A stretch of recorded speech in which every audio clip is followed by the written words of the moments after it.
sitting there very nicely right now. It'd be nice to get and pick Seth Berger's mind, see how he is feeling about his chances tonight. And we have just gone live on the Outlaws YouTube channel. So I do want to apologize to everybody who missed a good portion of the pre-race show tonight. But if you don't know, we're here at the full Watkins Glen course for tonight's race in Watkins Glen, New York. We're at the Watkins Glen full course, the boot layout there. You can kind of get a look at the track map here. So it's a little different from what we've never seen this in NASCAR before. And it's a little different to what we're used to. But if you're just tuning in on the Outlaws Sim Series YouTube channel, my apologies.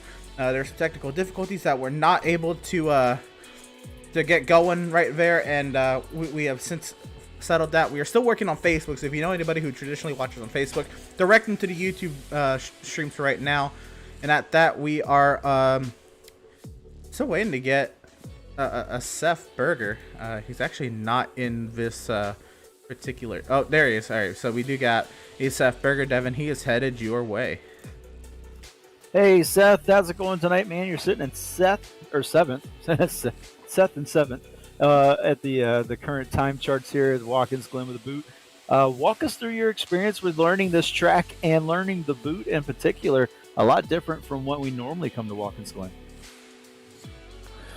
Luckily we were just here a couple weeks ago in a different league, so I have that track time, but again, it wasn't with the boot, so it's definitely challenging with the boot in a stock car. The only other times I've run the boot is in officials in a Ferrari, which is obviously completely different.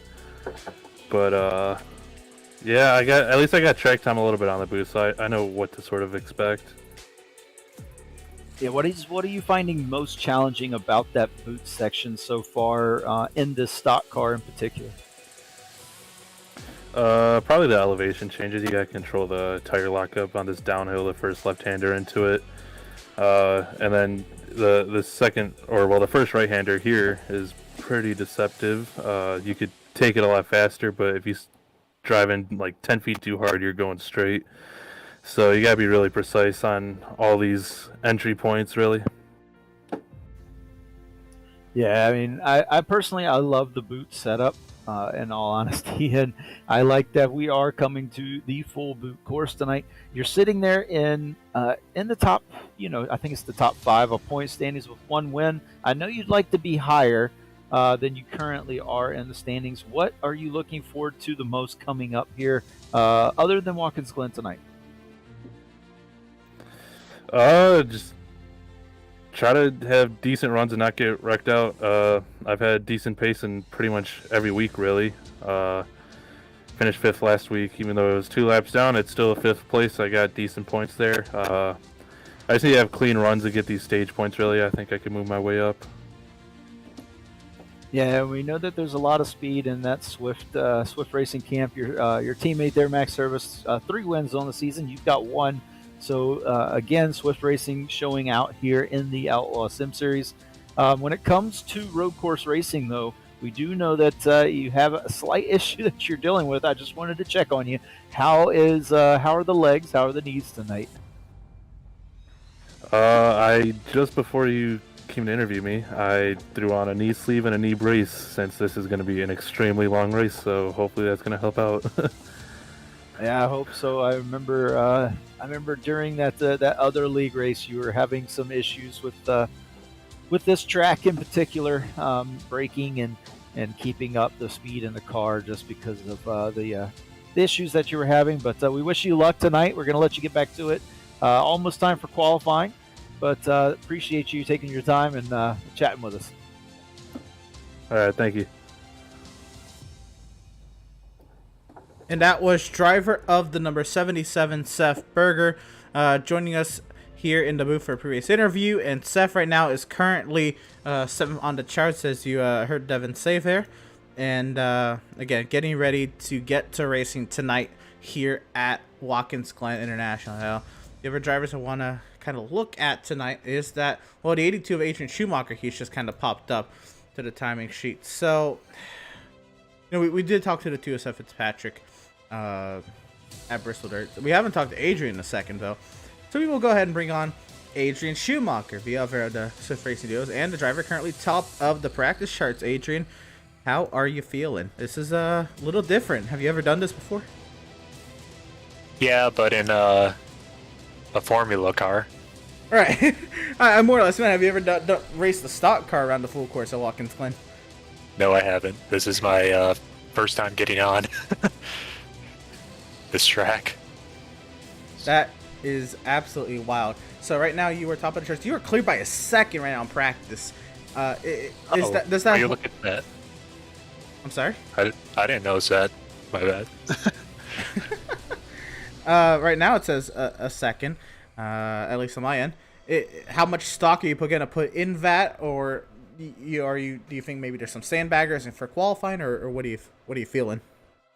I think there might be some sandbaggers, but yeah, who knows? Well, so with a minute and 12 seconds left here in practice, what are, I guess other than the 4 extra corners, what are some of the key differences you're kind of bringing tonight as you would opposed to a NASCAR race at the Watkins Glen Cup layout? Yeah, just that new sector. These are I'm unfamiliar with these stock cars, and I'm just gonna try to crawl through it, see if I can exploit any of its secrets. That's it. And now, so getting into the boot is definitely one of the hardest corners. Would you? How do you go about taking what's it called, the entry to the boot, the laces? Because that is such a high-speed corner, and downhill. These cars, they don't really have those good of brakes. Are you braking earlier than if you'd have to, or you just in brake bias for that corner, or what is your key to getting into that corner? My key is when I get into the carousel, I go extremely high, kind of work my way down to the bottom, and because it's a totally different corner now than the cup layout. I am going to try making a brake bias adjustment coming to the downhill corner, because the back end just steps out. Yeah. Fair enough. Well, you have the one win on the season already at Canadian Tire Motorsport Park. You have a good head coming into the qualifying session. If practice results hold any meaning to you, so we're going to leave you to it, Adrian. Best luck to you, and we're going to get on with qualifying, and we'll get you back down to your team. Thanks, guys. Driver of the number 82, Adrian Schumacher, and well, there he is. He's rolling out for his qualifying attempt, and well, Devin, it is 10 minutes. You get 3 laps, and each lap is about 2 minutes in length, so you've got to get going, well, within the next minute if you're going to get all 3 laps in. Yeah, you do, but you really want. I think about that third lap, the tires are going to be falling off if you're really pushing the car, going for it on these first 2 laps. So that second lap, you should still be able to get a very good time. At that third lap, the tires are going to start falling off. The times are going to start dwindling. So I expect to see these guys really go for it on the first lap. If they don't hit it exactly right, then maybe they will reset, because you can do that in the sim and reset. Take that second lap and really go for it. But basically what this does is gives you 3 chances to go for it. If you mess up one turn, then you have another shot. You can go back out and try it again by resetting. So that we might see some drivers do that. But again, you have to go all the way around this track just to take the green flag. And that's a lot of time. So if you do that strategy, you may only get 2 chances. On board with Seth Fitzpatrick as he's rounding the final 2 corners on his out lap, and I believe, a quick look at it. No, I don't have that information. Anyway, I believe he is going to be the first driver to take 2 start finish, and we're going to start with our quality timer here, and this is going to be an intriguing one. As we're gonna see this time start to click off there in the bottom right, and Seth Fitzpatrick, look at him right there. You see that curbing? It's broken into two parts right there. You can run on that flatter part, but that raised part, that's really gonna upset the balance of these cars, especially with the floors on these cars now, Devin. These cars don't like any change of elevation, even right there in the S's. I know how important it is to get as close as you can to that curbing in the S's, but getting on that curbing could hurt. Yeah, it can upset the balance of the car and really take the rear end of the car around. Also, right here in the bus stop, you can jump that first one. You see the car actually jump these curbings in that bus stop area, and you can really upset the floor and hurt the floor. When you come in for your pit stops, you might see some optional damage to be taken, and that is damage to the floor of these race cars because it's so low to the ground, and hitting those curbing the way they are is really damaging the underside of these cars. Fortunately though, it does not seem to have too big of an impact on the aerodynamics or the speed of the car unless you hit it extremely hard. So, but if you're braking at normal spots, it should be just a few seconds of damage, and it shouldn't be overwhelmingly noticeable while you're driving this race car. Well, here comes Seth Fitzpatrick coming back up the hill for turn 9. And again, a lot of coasting through here. Car's nearly silent as he comes across the camera right there. And this is a tough section because that corner, you're carrying so much more speed in it traditionally, and now you're going so much more slower into that corner. You almost have to remind yourself you got to push it a little deeper in there. Yeah, normally you break it. There's an end of that blue wall on your on the outside of you on your right hand side when you're coming into that penultimate turn. That is normally a very good kind of aspect of where you need to brake to get into that turn. However, you can push it quite a bit deeper because you are going so much slower out of the boot section when you go there. Because normally you come off of right here, we're right along with max service. Normally this carousel keeps going all the way around, and you're going to end up coming and going straight to the right there. But this time you're going to take the boot. So that's a good bit of straightaway racetrack that's been taken away from these drivers, and you can really push the car into the turn.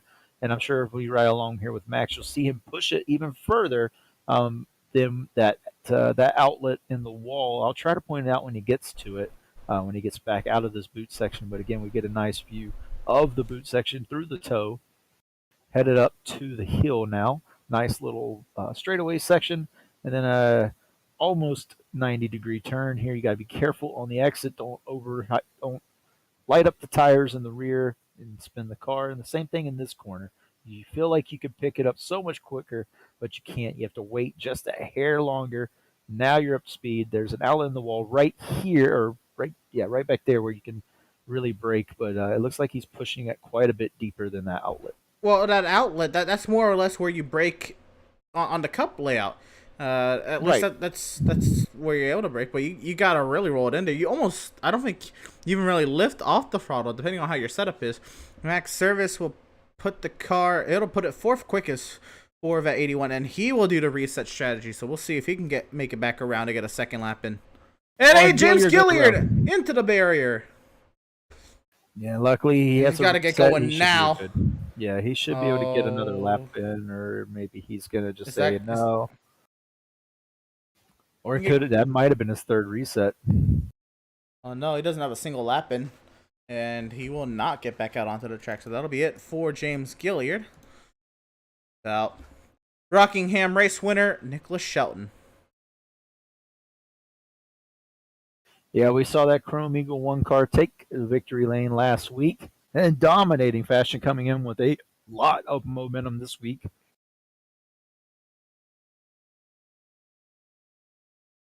So Nicholas Shelton, here he comes. So here's entering the boot, and a little wide there. A little bit of a lockup, so he's really going to that. Yeah, it's such a tough corner. These cars, they don't have the greatest brakes, and so you're really carrying a lot of speed into that corner. And it's a downhill corner, and these brakes now traditionally they are supposed to be bigger and better. That is what we're advertised on every NASCAR broadcast I ever hear from Larry McReynolds. But on iRacing, we do not have bigger and better brakes yet. So these cars, they are still a struggle under the braking in these things. Yeah, and it is a little bit bigger, wider base race car, a little bit heavier than the older Gen 6 car. So you're slowing this bigger race car down.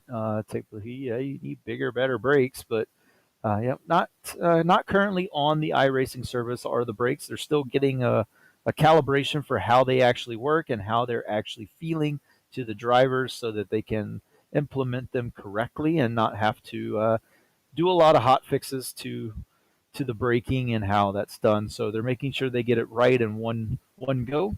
But Shelton is now on his lap through turns 1 and 2, up the S's now.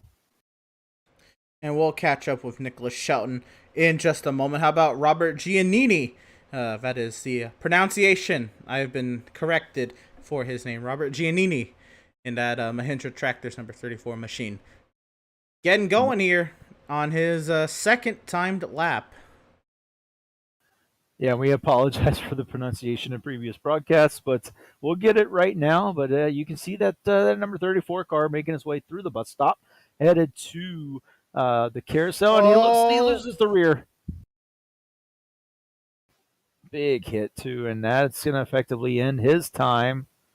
I don't know if he got a time in. No, and he won't be able He to did get not. catch up with Scott Bailey in the number 11 machine. Yeah, bringing out a really cool design. I believe this was a similar design that Austin Cindric used on his number 2 car in real life. His was blue and black. This one is orange and black. Still a very, very good looking car tonight in that number 11, and he catches the grass. Yeah, a little wide there, and I think that's going to do it for him. I think the rest of this is practice. The only other driver out there who has a chance to dethrone Seth Fitzpatrick's time at the top of the timing sheet is Max Service. Yeah, Max a little bit off of the pace so far. Actually, we still have, so my apologies, we still have Hertzeg out there. I don't know if Shelton time is going to count. And Andrew St. Cour is also out there. So Max Service to the line.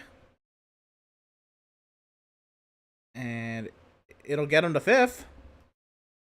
Yeah, good run. It puts him up into the top 5, right behind his teammate Seth Berger. We talked to him before. He's up in 4th right now. Very good pole, or very good qualifying for both. That's it. Nobody else is gonna get lapping. That'll do it. Andrew St. Cour is gonna try, but he's gonna be one corner too shy. Yeah, not gonna make it. And that ends it. So Pratt Towel Stone Award is going to be awarded to Seth Fitzpatrick. The guy that really put on a fight here last season is going to look to get his first win. He has a great shot starting from pole. Congratulations to Seth Fitzpatrick, driver in the number 2 car, on winning this week's Pratt Towel and Stone Award, or Pratt Towel and Stone Pole Award, excuse me. Pratt Towel and Stone serving Central Vermont since 2005. So I understand there is a little bit of an issue going on. I have to tell you, I don't have upload speed right now, so we're trying. We're pumping this out as good as we can, as well as we can. It's gonna get it out as best as we can. But we'll get through our starting lineup here. Number 1, it is Seth Fitzpatrick, Adrian Schumacher. We'll start alongside of him, and can this be the redemption of the battle that Seth Fitzpatrick had last year? He had to go up against a heavyweight like Joseph Chiazzi. Schumacher did not race last season. And or is Schumacher going to be able to get the best of Seth Fitzpatrick? And will Seth Fitzpatrick be bested by another road course heavyweight 2 seasons in a row? We'll have to see what happens off the line. And into row number 2, it'll be the 91 of Jonathan Jennings, the 77 of Seth Berger. Row number 3, it'll be the 81 of Max Service, the 71 of Jeremiah Stutzman. Row number 4, the 67 of Doug Solms, the 12 of Andrew St. Cour. And number 5, it'll be the 56 of Adam Gardner, the 44 David Molnix. I think those are the last of the times that were even set. But Devin, here are the rest of the grid. Yep, those are the last of the times that were set. So the rest of this is going to be based off of, I think, possibly iRating. So Nicholas Shelton is going to take the 11th position in row 6. Is outside his teammate Zoltan Hertzeg will be right beside him. Next row number 7. we're going to see Robert Giannini in the 34 car. We talked about him a little bit earlier. To his outside, Devin Smith in the 95. Row number 8 is going to see Marty Phillips in the 99 and Scott Bailey in the number 11. Row number 9 sees James Gilliard in the 33 and John Mickey in the 69. Row number 10 sees Jacob Reeves in the 22 and Brad Bothwell in the 31. I believe we have one more row, and that's it, if I'm correct. That's going to have Matt Rogers and Derek McMurtry there in row number 11. Oh, and then Joshua Strode in 23rd spot in row, was it 13 or 12? Sorry. So here we are. Looks like, well, the upload speed has subsided from its fluctuation. So we are rolling now and getting ready to get to the racing action here tonight. The starting lineup is there on the left side of your screen as these drivers get to round a long course. This is 3.45 miles in length. And tonight we have a 55-lap event. The stages, the top 10 will be awarded stage points at the completion of lap 11 and the completion of lap 22. Let's go ahead and look at the weather. Because Devin, I was told, and as you can see, if you can't tell, we are in the morning time in Sim.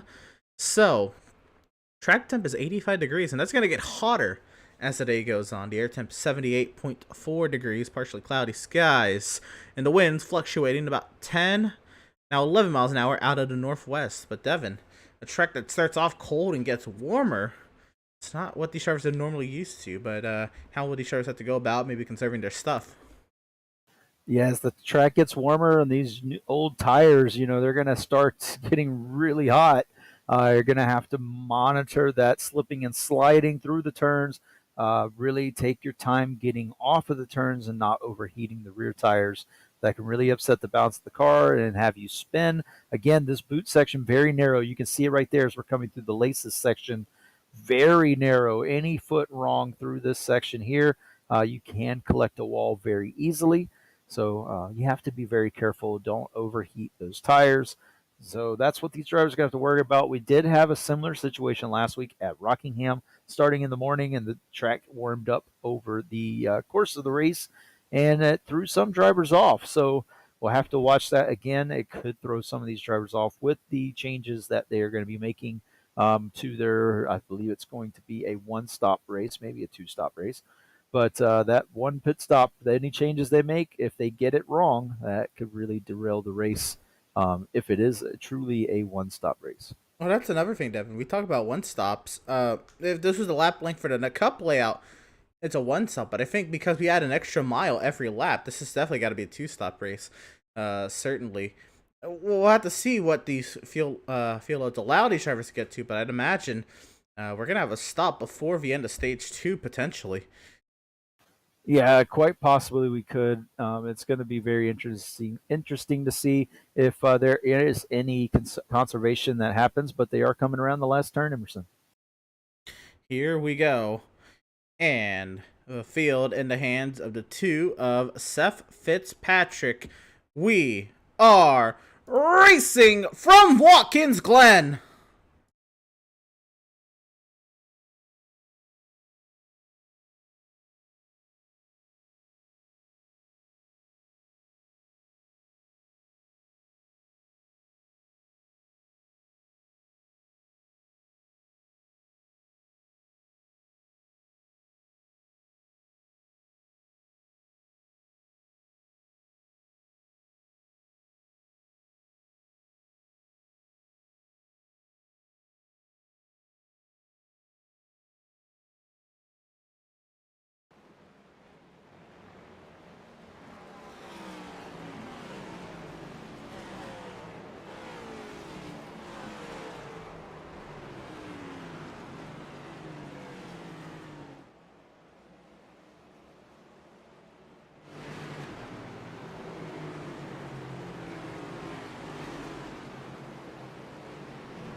car around as a 95, a Devin Smith, who he has gone around in the tow.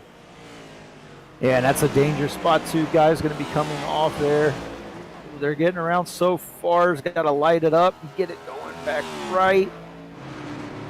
And that wasn't the only incident. There was quite a few. The 44 went around in the was it in the carousel? We call it the carousel. Turn number 5. The 44 went around. Also, our 2 leaders, Seth Fitzpatrick and Adrian Schumacher, made contact into turn 1. And that has cost Adrian Schumacher the most. He has lost 2 positions back and forth. Adrian Schumacher back in the 4th position now. He's certainly got the speed to make that up, but certainly that's not going to make him any happier. Looks like there's no damage to his... Oh no, we got a wreck! Robert Giannini!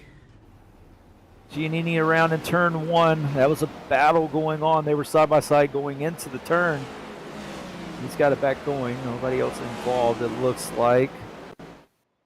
I think his teammate Shelton was also having trouble right in front of him. Oh, the 11's. Yeah, no. Oh, there's a lot of wrecks happening now. The 11's around, the 39 and the 71 around. Well, we will be able to watch all of them. We'll go from this into that next wreck. There's a wreck with Zoltan Hertzeg and Jeremiah Stetson. Here's what happened in the turn 1 with Robert Giannini. He charges the corner. He just loses it on power. Yeah.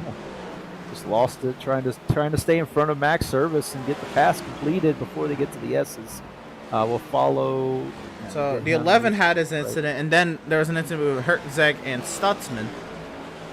Yeah, the 11 was first, I believe, here at the top of the S's. And he just gets sideways there over the bumps in turn 3. Oh, that's such a tight spot, but. And then here we go. Zoltan Hertzeg, and imagine this happens here in the inner loop sideways, and Stutzman, where's he go? Oh, Stutzman tries to miss it. Right in the wall, and head into first. the wall. Now Nicholas Shelton, he was a little slow. I think here into the corner, I think he overdrove it. Went a little wide.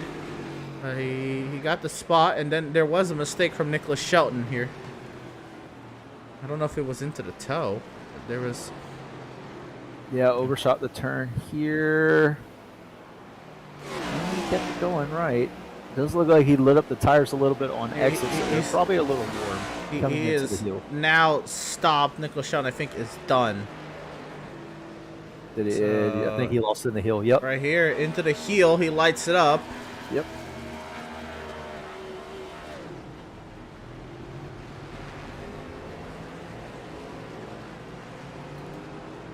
So yeah, he lit it up in the toe, getting around that turn, trying to get power out of the turn. Picked it up a little too quickly. You saw the rear end flex a little bit. That means that he spun the rear tires just a hair, but it was enough to light him up when he gets into the heel that the car just does not want to cooperate, and he ends up going all the way around. As we see, Schumacher has made up a position, He got past getting by Jennings. Yep, and now he's working over Seth Berger. Fitzpatrick, though, great run so far. Set the fastest lap. He's now 3 seconds in front of this battle. Yeah, Fitzpatrick, he has done a phenomenal job. He's around 53.2. Now this lap, we'll see what Adrian Schumacher runs this lap. I wonder if I can pull this up, if this is going to work. Yeah, I don't know. I don't know what this is traditionally. I mean, this is the qualifying timer, but we're trying to see. Adrian Schumacher's best lap was a 53.9. Trying to see if he can improve upon that lap. And Doug Solms is around in the toe. Oh, Doug Solms, who had a great run at Canadian Tire Motorsport Park. A home race for the driver hailing from Ontario, Canada, and he went wide in the heel for added detriment. We'll try to see what happened to the 67 of Doug Solms. And again, one of the oldest drivers in the series. It really is remarkable what kind of a performance he was able to put on up into the podium at points in that race of Canadian 10. It's Adam Gardner who had a mistake off the corner, and then Solms got into power too soon.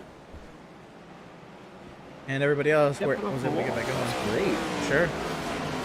That's so hard to do right there, keeping it off the wall. It's so narrow. I mentioned it before that the narrowness of that section. Any mistake, you're going to be in the wall, but he was able to prove me wrong and keep it out of there. And Schumacher is past Berger.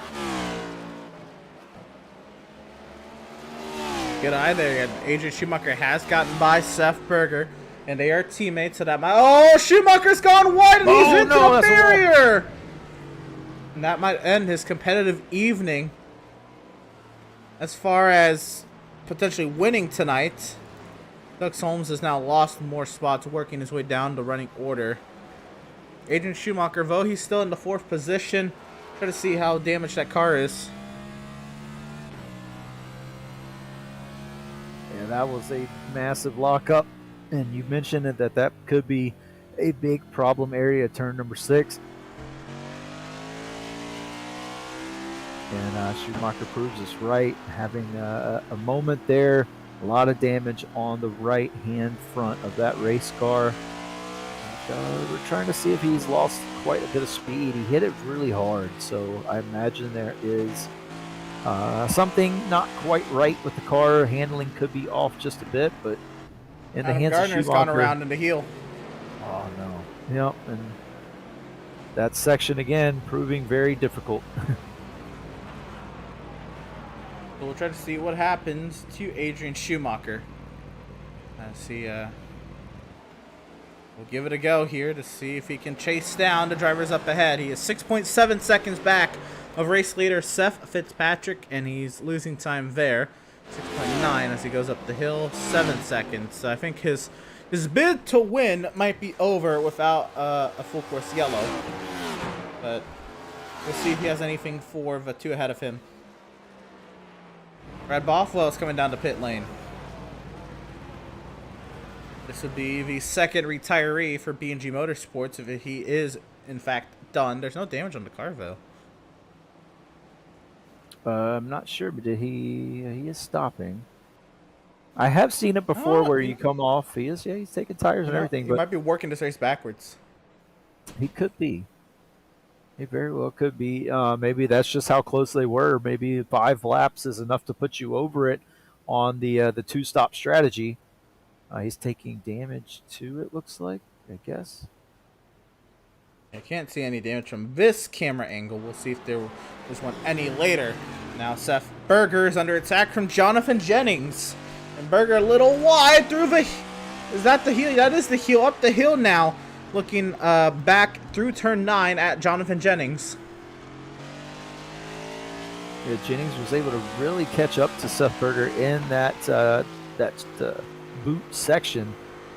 Looks like Berger a lot more comfortable on the normal Watkins Glen corners. He talked about it in his interview pre-race. Very familiar with the track from another series, running there previously, and got a lot of good practice in. Was very competitive in that race, but this boot section again, he's just not normal normal NASCAR drivers. Not too familiar with that section, and it is a very much more technical than the rest of the Watkins Glen track. So it does take a little bit of learning to get it, but that's where we see Jennings really catch up to Seth Berger, is in that section. Also right here under braking. Look at that, under braking. So Seth was asking me before the race, what do I run my brake bias at? And I said, these cars really, really struggle under braking. You really need to perfect that. And I'm not going to say, my exact words to him, because I'm not going to give away that number on broadcast. But I got to say, you have to nail that number nonetheless.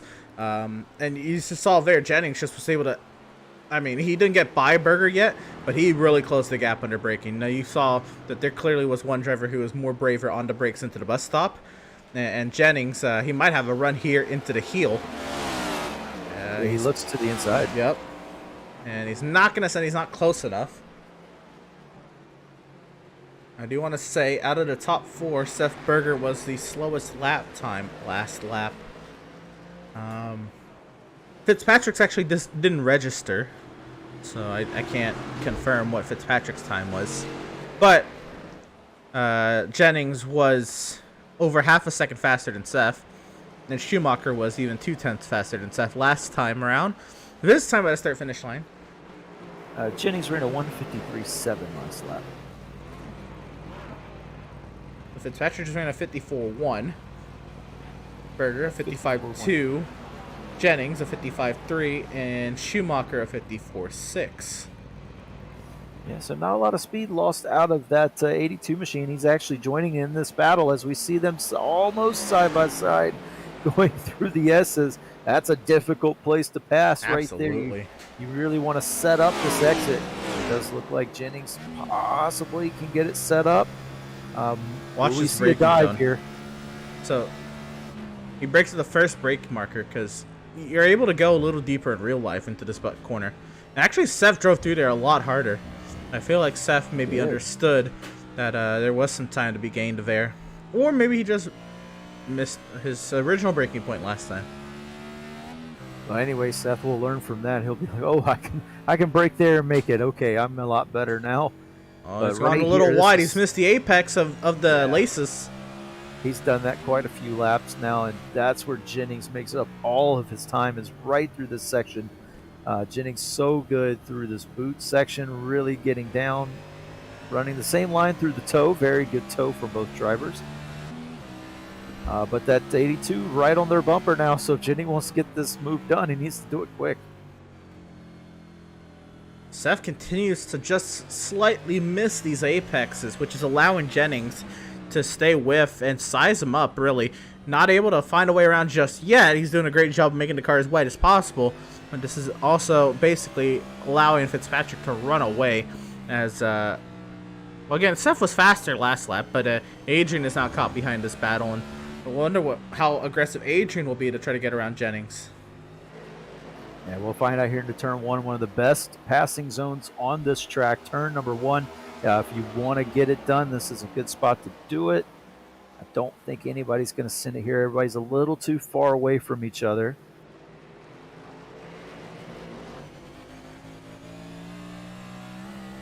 Adrian getting all that curbing.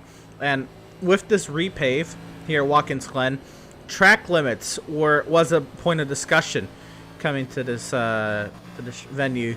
And we've learned that you can really, I mean, they are really gracious with track limits at some points on this track.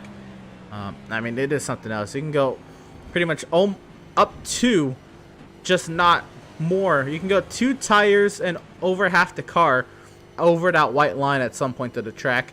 You cannot go 4 tires over. That will be a 1X or an incident point. Now, if you don't care about incident points, well, I mean, by all means, go for it. I don't believe there's an incident point limit. But if you were talking about valid lap times and overall just trying to keep it clean, keep it on the racing surface, iRacing dictates the racing surface very generously at points of the track. Yeah, they do, but it does provide for some great racing, and you really can pick up the exit of these corners a lot better, a lot more in terms with real life and how it works there. Seth Berger, though, I'm noticing as each lap he runs, he gets a little bit better and a little bit better, able to keep that 91 behind him. Only half a tenth slower, which is pretty marginal at a track this long, only half a tenth. Yeah, and so you know, Seth's learning lap by lap. The more laps he gets, the better he's going to be. So I think Jennings' window, unless Seth does make a mistake, Jennings' window may be closing to get that second place. Has at Jennings this point in time. pushed too hard? That could also be a factor if he's pushed too hard to try and catch up and not complete the pass. But he does have company behind him. Adrian Schumacher sitting back there, kind of sizing him up, waiting to see what move Jennings is going to do, if any, and also try to make a move of his own. Seth Fitzpatrick, he is long and far away. There's a left side damage to that too, Carvo. There is. It does. I think that was from the lap 1, turn 1 incident with Adrian Schumacher. I think that's where he got that damage. He locked up into turn number 1. Him and the 82 came together on the apex of that turn, and that's what kind of got Adrian out of shape. It didn't look like Adrian got any damage from that incident, though. Maybe not. Maybe he did get it from somewhere else, but if he did, it's not impacting his time at all. Absolutely Still not. running the fastest laps of the race. Or, sorry, the Jennings. fastest lap on the race. Oh, Seth has had a mistake. They're going side by side into the toe. Jennings going to try to get the crossover done. Seth made that car as wide as possible, though. Jennings, now he's got the run down the hill. And another good ample passing zone on this track. The heel. This is a good spot to get the Seth pass outbreaks done. him. Seth, Look is at he those gonna brake make the rotors turn? glow. Almost missed the turn. He used every bit of the runoff, that curbing on the runoff of the track to keep in front of Jonathan Jennings. A great defense here from the 77. Brilliant stuff. You saw there from that camera shot, I don't know if you noticed it, Devin, how red hot Jennings' brake rotor was, trying to not, outbrake himself and, get into Seth. Yeah, definitely using all the track here, but here they're very close right here coming down to turn one. Jonathan Jennings, will he send it to the inside of Seth Berger? He does. He sends it down to the inside, not quite there. Seth Berger able to maintain the speed through the center of the turn and gets another good exit. Jennings still right on his tail, though. What's crazy is this is morning time, and you can distinctly see the red brake rotors. It is nutty how much they're on the brakes, how hot these brakes are getting, and how well the sim details that. Yeah, very much so. You get Oh, to see, some grass that's for a big Seth. mistake. He's gonna go wide here. This could be huge. Jennings could eat him up here. Luckily, this is a pretty fast turn right here that he's able to pick up speed in. However, this next turn could be the deciding factor.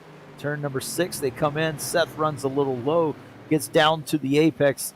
Jennings tries to get the run off the turn, and instead he backs himself up into Adrian Schumacher just a bit. Schumacher now 10.8 seconds back, just realizing that his chances to win is effectively gone the longer he sits behind these two battling. But it's his own real fault. It's his own mistake for ending up back behind these two. It is, but he is trying to make up the position and at least come out of here with a second place finish, podium finish. However, with the battle that's in front of him, it's hard to pick your spots. You can't really do a dive bomb if the 91's trying to do a dive onto Seth, with Seth putting up such a great defense as well. It's pretty much going to come down to who makes a mistake first for this 82 car. He's going to sit back here, bide his time, let these two figure it out. And then if either one of them makes a mistake like that, Jonathan Jennings, a mistake off of the final turn, not able to get the power up, and Schumacher goes by. Schumacher powers on by it. Oh, there is some right side damage to Schumacher's car. So I guess that is where Fitzpatrick. Wait, no, never mind. I guess that was the wall. I didn't think about that. Looks like he had a mistake. Marty Phillips is a slow up the hill. I guess he had a mistake in the heel. We continue on. Stutzman, his car has seen better days. Yeah, he went nose first into the exit of the bus stop. And he's still ninth. Trying to avoid. And he's still ninth, yeah. Still speed in that car. 5 seconds in front of Reeves as we see another pit stop here. Daniel Monix coming down the pit lane. This is 11 laps in. I'm not sure what the stages are, but we should be getting close to you know what? We are coming to the end of stage 1 here. Thanks for reminding me. This is Seth Fitzpatrick. He's in the final 4 corners of this stage. Oh, big incident. I don't know what number of that car that is. It's the natural light car. Doesn't have a number on it, but man, that was a big hit. Whoever that car is. I don't see anything lighting up on timing and scoring.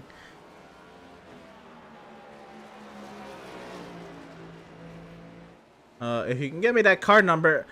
In the meanwhile, Seth Fitzpatrick comes to the final corner and handily will win stage 1 by 9.5 seconds. Here's the battle for second, though. Berger through turn 11. Schumacher, does he have anything? He's going to try, but Seth Berger will finish second in stage 2. It is Schumacher third, Jennings fourth. Zoltan Herzog is right now the only driver around in 5th. The battle rages on here between Stutzman and Gilliard. So Herzog will finish in 5th. Max Service should handily finish this in 6th. This is the battle here. 7, Stutzman with the damaged race car. The 33 of James Gilliard also finding some off-track excursions. Big battle here for it. Can Stutzman get off the corner? I don't think he will. And it looks like Gilliard's going to maintain his 7th place position. Stutzman in 8th, and then Gianni right behind him. And Stutzman lets Gianni by. I think he wanted the stage points, and then he let him by. So Reeves finishes 10th, and I'm looking out through the rest of the cars, seeing if any of these guys have damage. It's the 84, McMurtry. McMurtry was Murchie. Oh my goodness, there. Car has seen better days. Well, we are gonna go try to find it.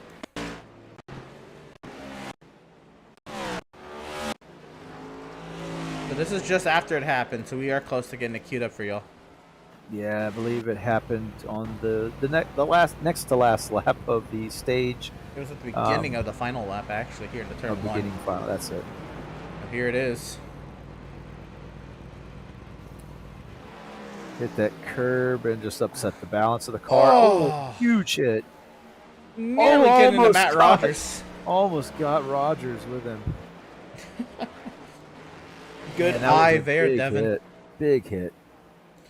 Yeah, I'm trying to catch all the wrecks for these guys. I want to get them their moments, even if it isn't in the best conditions. But still, you know, we want to highlight all the incidents because there are no cautions. There are corner cautions, so yellow flags will wave in the sector where the caution is, where a car has spun. So there are full course yellows, but there has to be an incident large enough. Yes, 3 cars is the minimum for a full course caution to be brought out, according to Adam Gardner. And but that's just been the standard in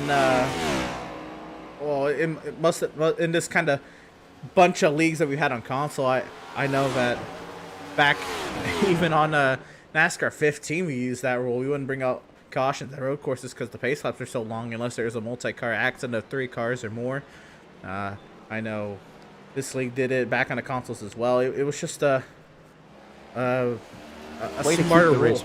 Keep the race moving at a long track. You don't need, you know, to bring out a caution for every 2-car incident. Right, and of course with the sim, you know, it makes it a lot easier. Real life, of course, they will throw the caution because there's safety concerns, debris concerns. So on the sim, though, there are none of those concerns. These guys are safely in their respective sim rigs, and where they can continue on if the car gets destroyed. But Jennings working over Seth Berger again, looks to the inside into the hill, not close enough. Again is the 91 on the 77. He gets a good run out of the hill, though, looking to possibly do a crossover. Maybe trying to get an exit here in turn 9. A very good exit. But the 77 gets an equally good exit, and he's not going to be able to get the job done just yet. I can't believe that Adrian Schumacher got by both of these guys, and Jennings is still behind Seth. And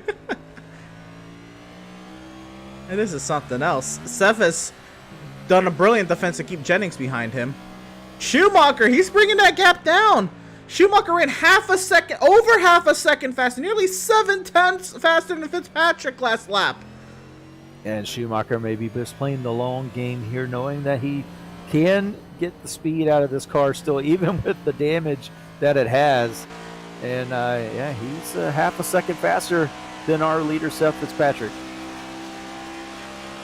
Oh my goodness, if he can maintain that kind of an advantage, if he can nail his strategy, this race is not over, and we've had an incident. Marty Phillips is in the wall. Normally you don't see a lot of cars go off at turn 9 unless they kind of were upset out of the hill and we're just trying to hang on for it. And then when they get to turn 9, ultimately it goes around. We have it here. Just a little too much speed. Missed the apex of the corner. Just too much speed getting in. Yeah. That does it. Yeah, it's like some of these turns in the boot section. Again, we talked about it in the opener. We've talked about it throughout the race so far. They are very deceptive. You feel like you can pick the Oh, Adam throttle Gardner's up. spinning right in front of the leader! Oh, Oh my goodness. There's Schumacher. All right, here comes Schumacher. Oh my goodness. he's back going straight, but wow, that was heart stopping for the leader. I'm sure Seth Fitzpatrick seeing Adam Gardner go around right in front of him. And again, that was another turn 9 incident. Yeah, he got into power a little too soon. Adam Gardner did. So right there, Fitzpatrick ran a 54.798. Adrian Schumacher ran over 8 tenths faster, 53.963. Yeah, and we're going to see that gap start coming down quite a bit now. It looks like, but yeah, just to touch on it again, that boot section we mentioned it. You can really feel like these turns in the boot can be taken a lot faster than they actually can, and so if you misjudge it just a little bit, you have incidents like that. Turn number 9, you feel like you could take that turn so fast, but there just is not enough runoff on the exit, and the wall is very close. So it's easy to hit that wall. Also, the heel and the toe, again, very deceptive turns. It feels like you can get on the gas so much sooner than you actually can, and that'll light up the rear tires and have incidents like we saw with Nicholas Shelton and others so far going around in those turns. I am absolutely... I'm impressed. Jeremiah Stutzman, who's still well inside the top 10 with this destroyed machine. Yeah, currently sitting in 9th, a good almost 10 seconds in front of Jacob Reeves in the 22 with the what can be effectively called a Willem modified Absolutely. almost front end there on the 71. But he is keeping pace with James Gilliard in front of him too. It's not a lot of time lost between the guys in front of him that are just in front of him. Giannini and Gilliard, he's staying right with them. I know Gilliard had his moment in the barrier as well, but not to the extent that Stutzman had his contact with the barrier. So this is something else. I know Stutzman qualified 5th, but I think with that car, if he can hold out right here, even not even if he can get around a Gilliard, that's even better. But if he just holds out right here, that's gonna be a phenomenal finish for him with that thing. I'm sure he'll accept it with what's happened so far. Absolutely. Yeah, there's no way to deny that coming out with a top 10 with a destroyed race car is going to be a win for Jeremiah Stutzman, and he's sitting really good in the points. So just another decent points finish is all he needs to maintain that gap back to the bubble line. But now we're riding along back with Adrian Schumacher, watching him go through the bus stop and the carousel. He is knocking the seconds down, but Seth Fitzpatrick has turned up the heat a little bit. Yep. He was 5/10 of a second faster, 5/10 of a second faster than Schumacher on the last lap. So Fitzpatrick did get faster, but Schumacher got significantly slower. I feel like there was a slight mistake, maybe a missed apex at some point for Schumacher. Because I don't know if there's, well, I can't really tell if there's added damage to that car, but looks like the car from where it was a couple laps ago is fine. So I guess he's going to be on the trek to try to close that gap down again. What's also going to help is nailing the pit lap, nailing pit entry, and not speeding, of course. As we saw Kazi nearly gave this race away last season by speeding. Right, and that's the last thing you want to do is have a pit road penalty cost you a chance at winning this race. We're going to see Fitzpatrick come off for the last turn. He's going to take his this will be completing lap number 16, going on the lap number 17. And he goes into turn 1 with Doug Solms right in front of him. Solms is going to let him go by. Yep.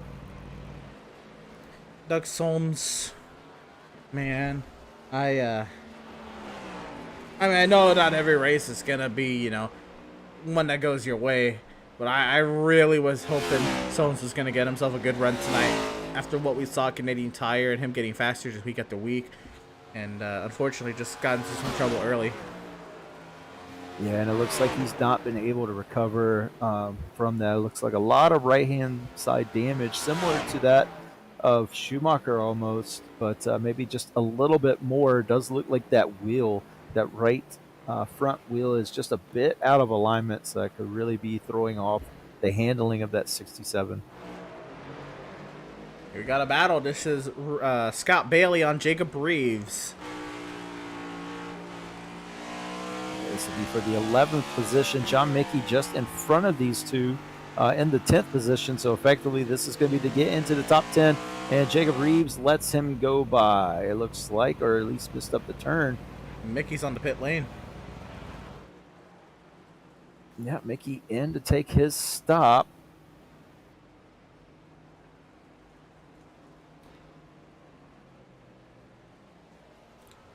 So, as Mickey stops it in the box. Oh, still. There he goes. Stopped a little too early. Had to creep up a little bit.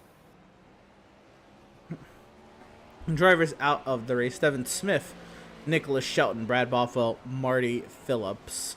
Adam Gardner is the last car running, 2 laps down in 18th. Doug Solms is the first car 1 lap down.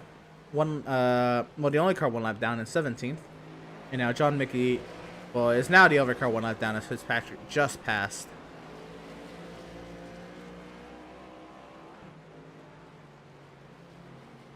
Yeah, John Mickey on pit road goes a lap down, but Adrian Schumacher back trying to keep touching it. These times are really close. Last lap, they were pretty much identical. Almost identical.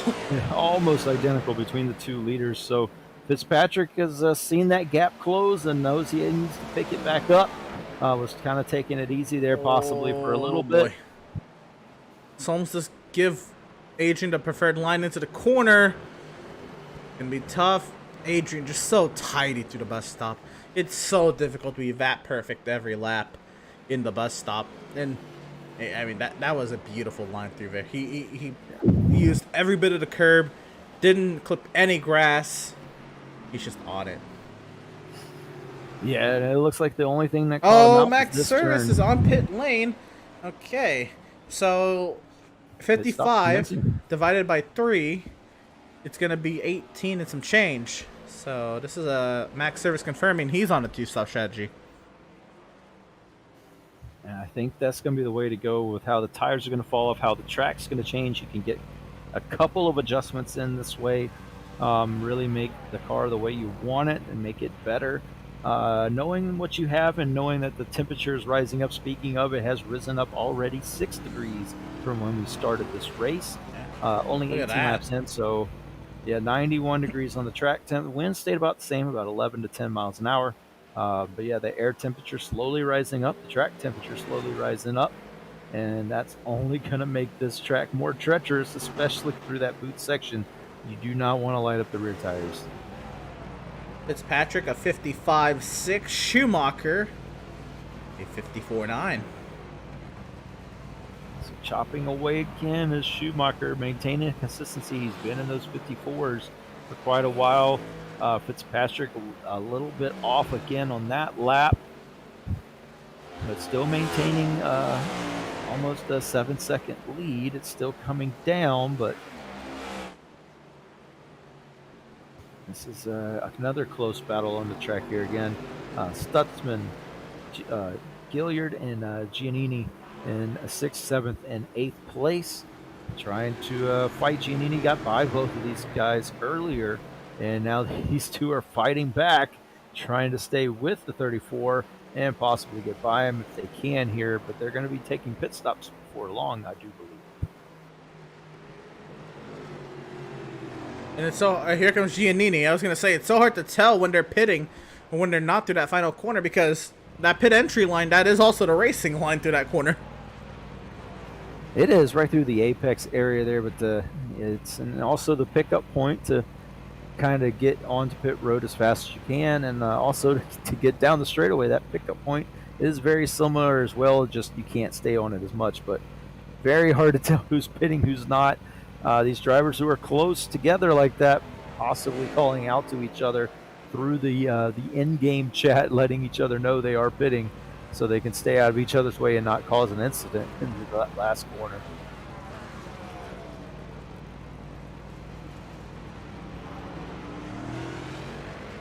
So Robert Giannini is down and away. I will get it.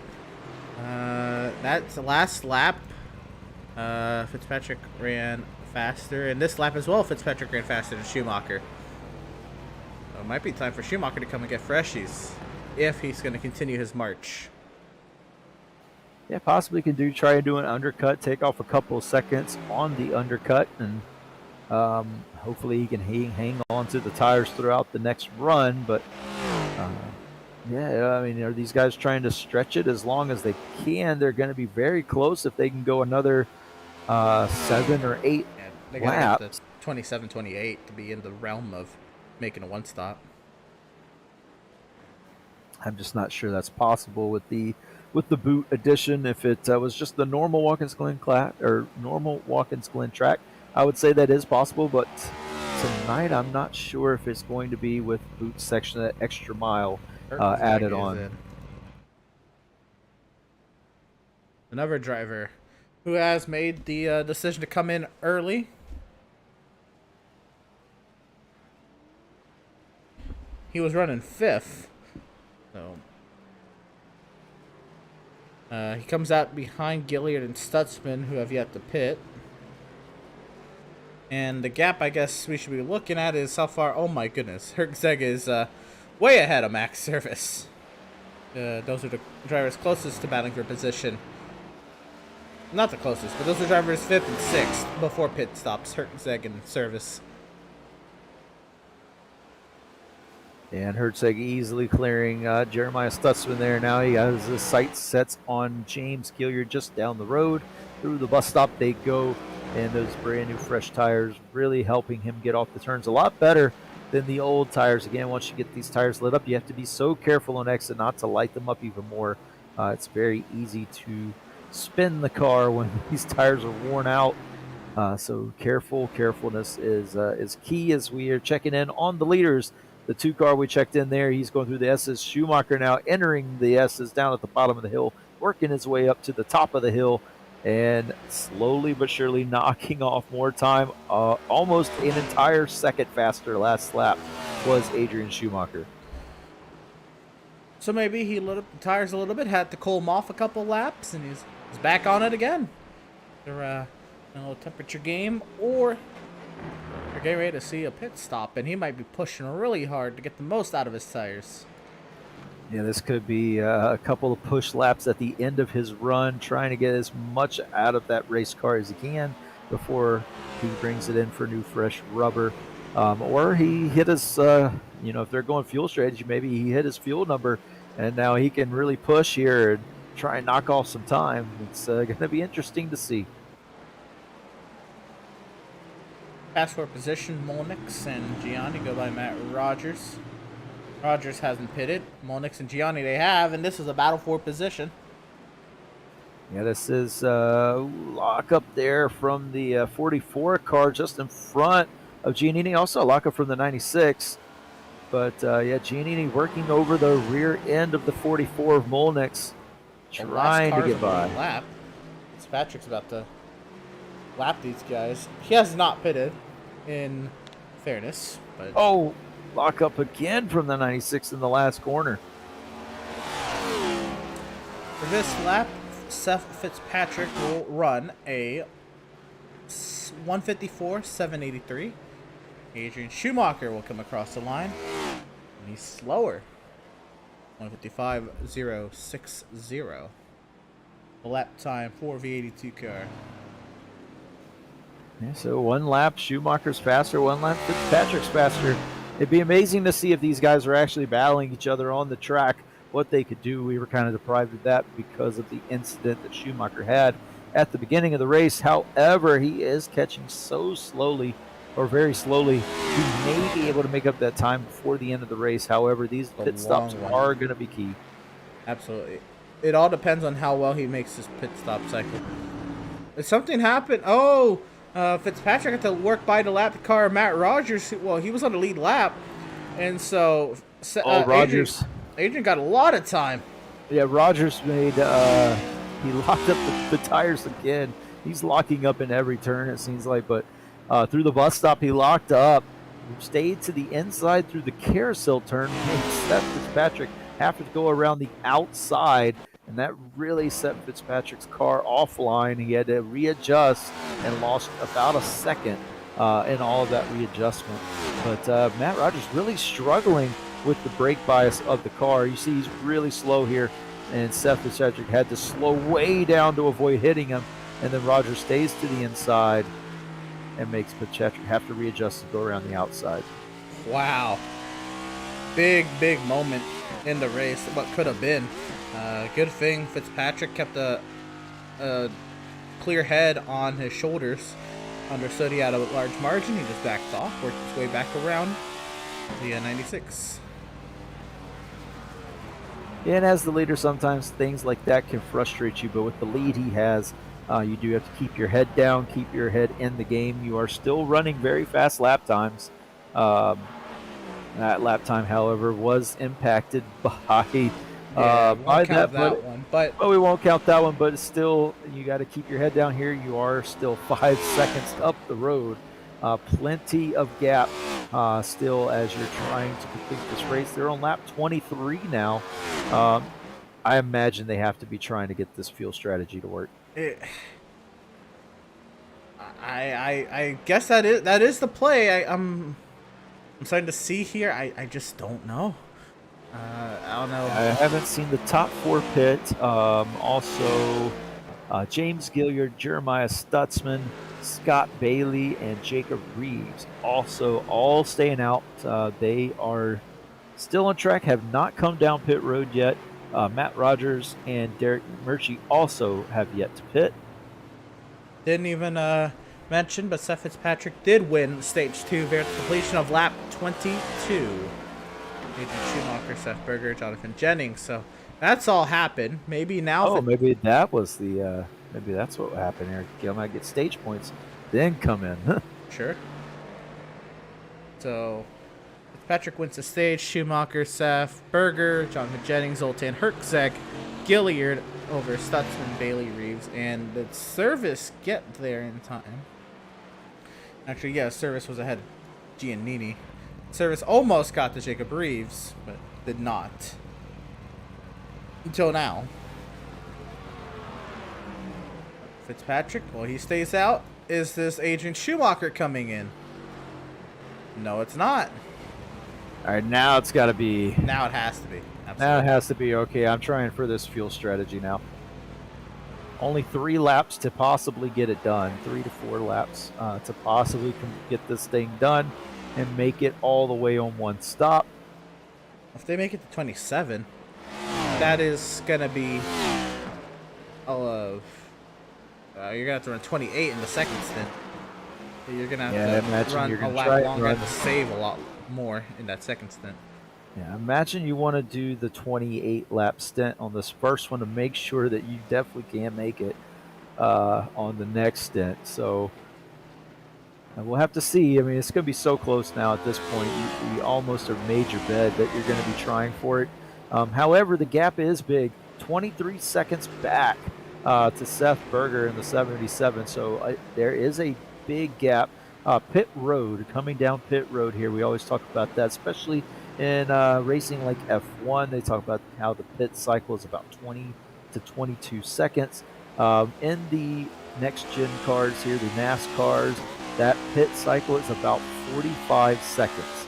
So that is the kind of where you're looking at as far as a gap that you need to have to the cars behind to come out in front of them. So about 40 to 45 seconds is typically the gap in a next-gen car. So that is the magic number that we're looking at. So if he came in, Seth Fitzpatrick, right now, I mean, it could be a little bit closer to 20 or to 30 seconds. So maybe he would come out right behind Jennings if he pitted now. You think Core? Oh my goodness! Did he find a tire barrier in turn 1? That's a lot of damage to the front end of that 12 car. Not as bad as Jeremiah Stutzman, no! But we're gonna ride on board for this one. And this is Andrew St. Cour. Late on the brakes. Oh, yeah, that's way too late. Way They too tried late. to. Oh, Ooh, big hit, too. might have lost focus or was distracted in some capacity. That was a huge hit. I wouldn't. Gilliard in the barrier and spins across the track. 2 leaders are in the pit lane, though. Oh, Soames. And Fitzpatrick's down and away. Schumacher's down and away. Now we'll go catch up with Gilliard.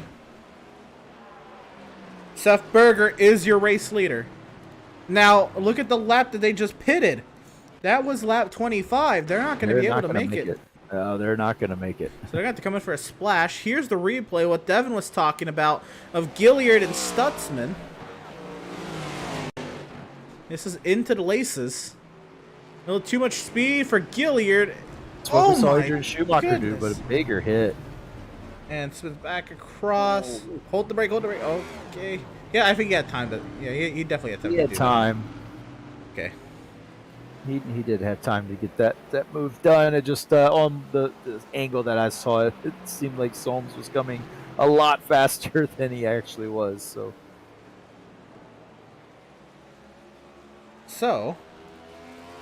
Schumacher loops it. Adrian Schumacher has looped it on the fresh tires in the laces. And oh my goodness, near contact there for McMurtry, and that might settle it for Schumacher unless Fitzpatrick has a mistake. Seth Berger is the race leader now. And Seth, is he trying to make it here or just trying to get bonus points for leading a lap?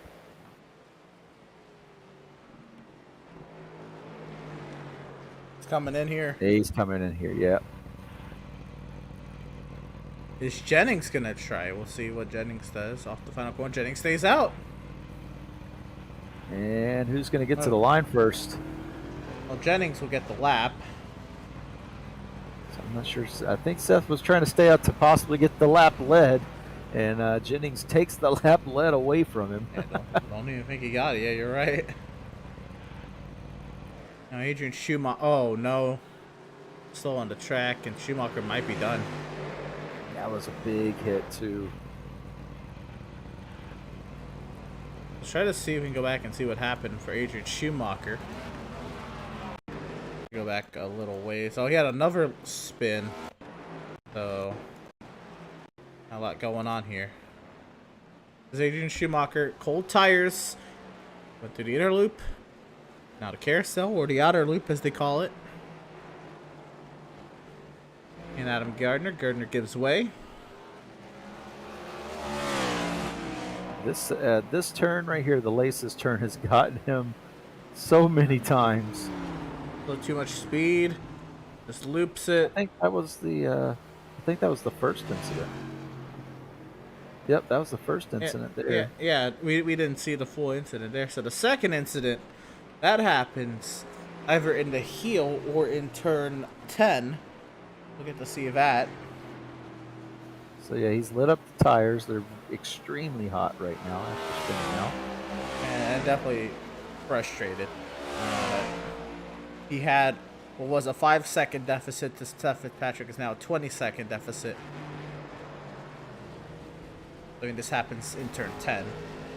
Gardner has an off there on the inside of turn 8. Turn 9, a slow corner. You can see he's running really slow through these turns. He's trying to cool down the tires, take it easy. Turn 10, a little too much speed. And yeah. That's so frustrating when you make a mistake and then you compound it with another mistake. It's just so frustrating.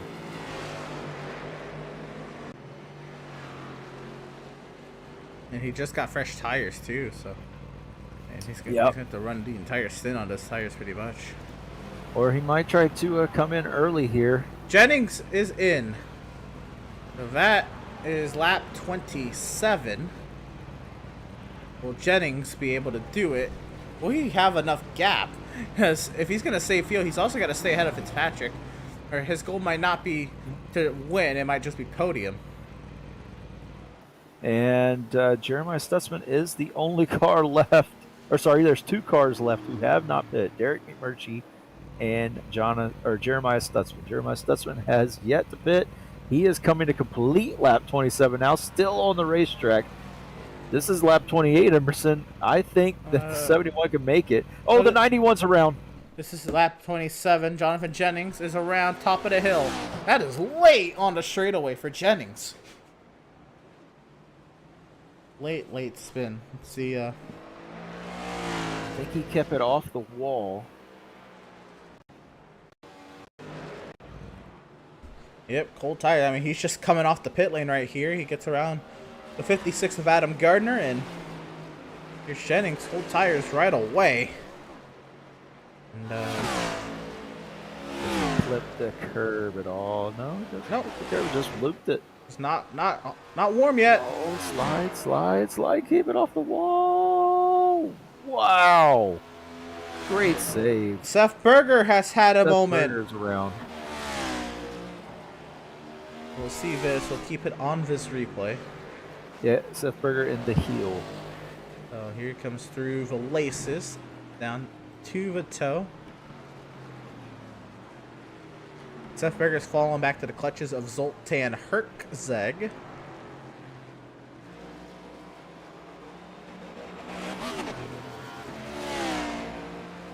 here we're coming up to the heel. He's got a lap car in front of him. He takes a different line, a much shallower line into the turn, and just overshot it. He just overshot the turn. Yep. Oh, Matt Rogers. Matt Rogers has had so many close calls tonight. Did he get into him? I think so. There's damage. Yeah. And here's Zoltan Herkzeg right behind.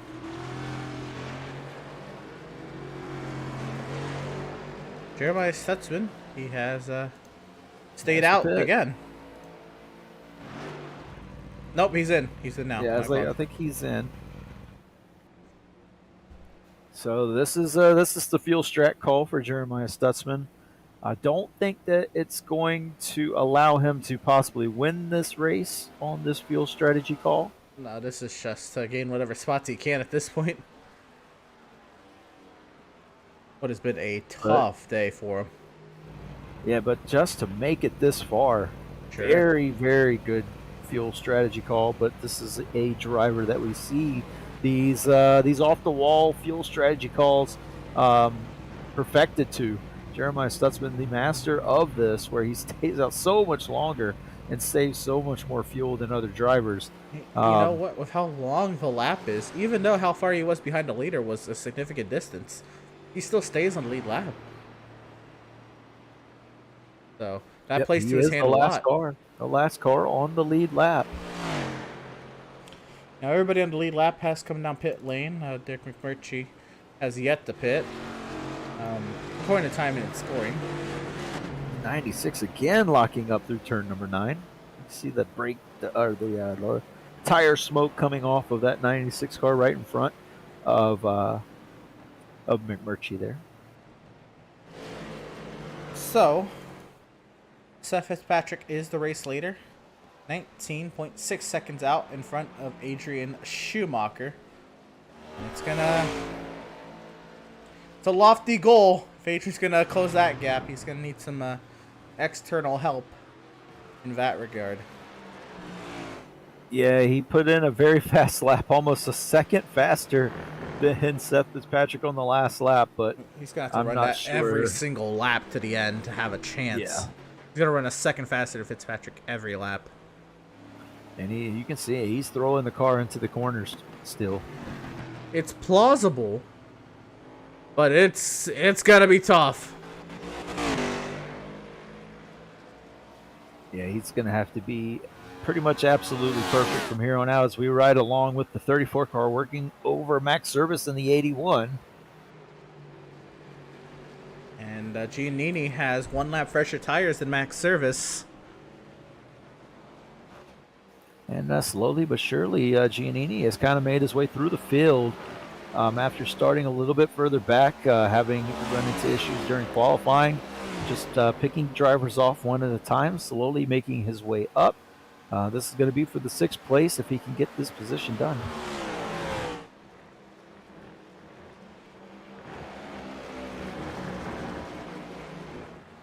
Both drivers make it through the bus stop, no problem. Max misses the apex a little bit, but Giannini follows. Actually, that might have been Max's line to diamond the carousel a little bit. I haven't even thought about that. Diamonding the carousel on the boot layout.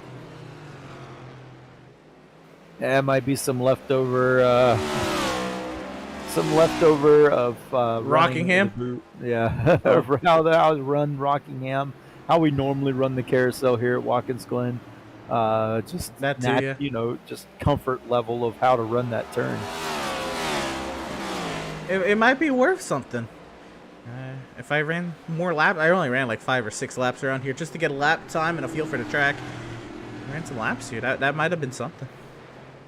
Quite possibly. I didn't when I ran laps here. I typically do not diamond that turn. I tend to enter, kind of how Schumacher was talking, entering it a little bit higher, and letting the car naturally just come down the track to apex the turn late, and then come off with a lot of speed onto that runoff area. This is now a 3-car battle for 6th, as Daniel Molnix has joined the battle. Yeah, Molnix was right in front of Giannini just a couple of laps ago. Giannini able to get that pass completed. Oh, Giannini close on Max. Oh. Giannini had to swerve to avoid Max under braking. Not that Max did anything wrong, but the closing rate was so high that he had to maneuver his car out of the way. Yeah, I don't think that he expected that it was going to be that much of a difference in braking points, but that's just the way it is at these road courses. Different braking points at different spots on the track. We saw that kind of between Jonathan Jennings and Seth Berger, where Jennings, especially in this bus stop section that Giannini and Service and Molnix are going through right now, and the carousel, Jonathan Jennings getting into the bus stop so much deeper than Seth Berger. But Seth Berger a lot faster off of the exit of the turn. So, yeah, just a different driving style. But, man, what a great run for the 34 off through the laces. Into the toe, still single file. Max on that inner line. He misses the apex. Here comes Giannini off the corner, side by side. And a great job, great position for Giannini to get this. He's going to send it. Taken. He sends it in. Late braking on the 34. Max late braking on the 81. And I think the 81 tried to outbrake him just a bit and outbroke himself. He has to give way for both positions now as they go through turn number 9. But, yeah, I think both of them are trying to outbrake each other, and the 81 loses out. Daniel Molnix gains a spot out of that.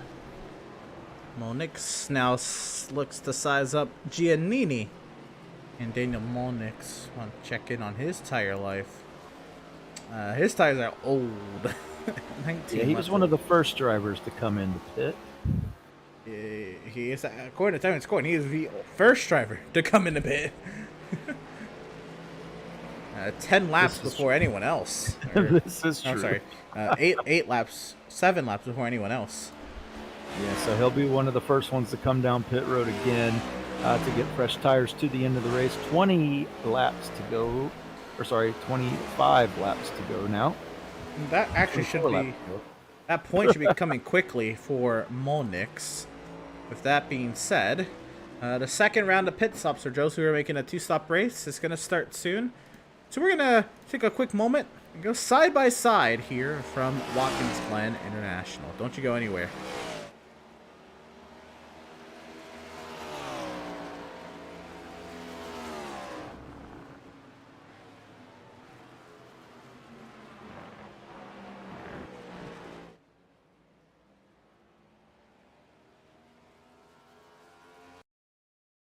Have you found yourself trying to hide your joy because you're unhappy with your teeth? Your smile is the first feature noticed in an interview, on a date, or in family photos. We want you to be able to shine bright as your best self, and our teeth whitening system is the perfect step toward restoring your confidence.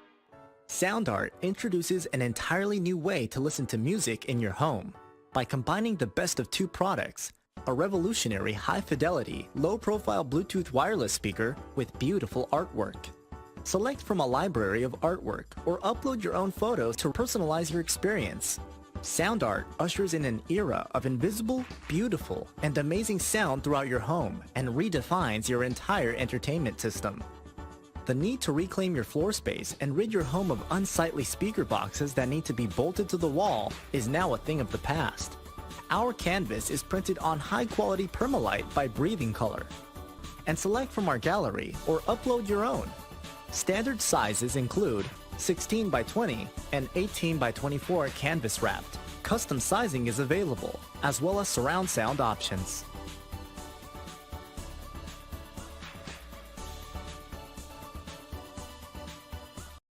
After months of quarantine, we're all interested in how we can become our best self. The team at Permanent Makeup and Cryo is here to help you get the flawless makeup look every day without the extra effort or time. When it comes to your appearance, you deserve the best care that money can buy.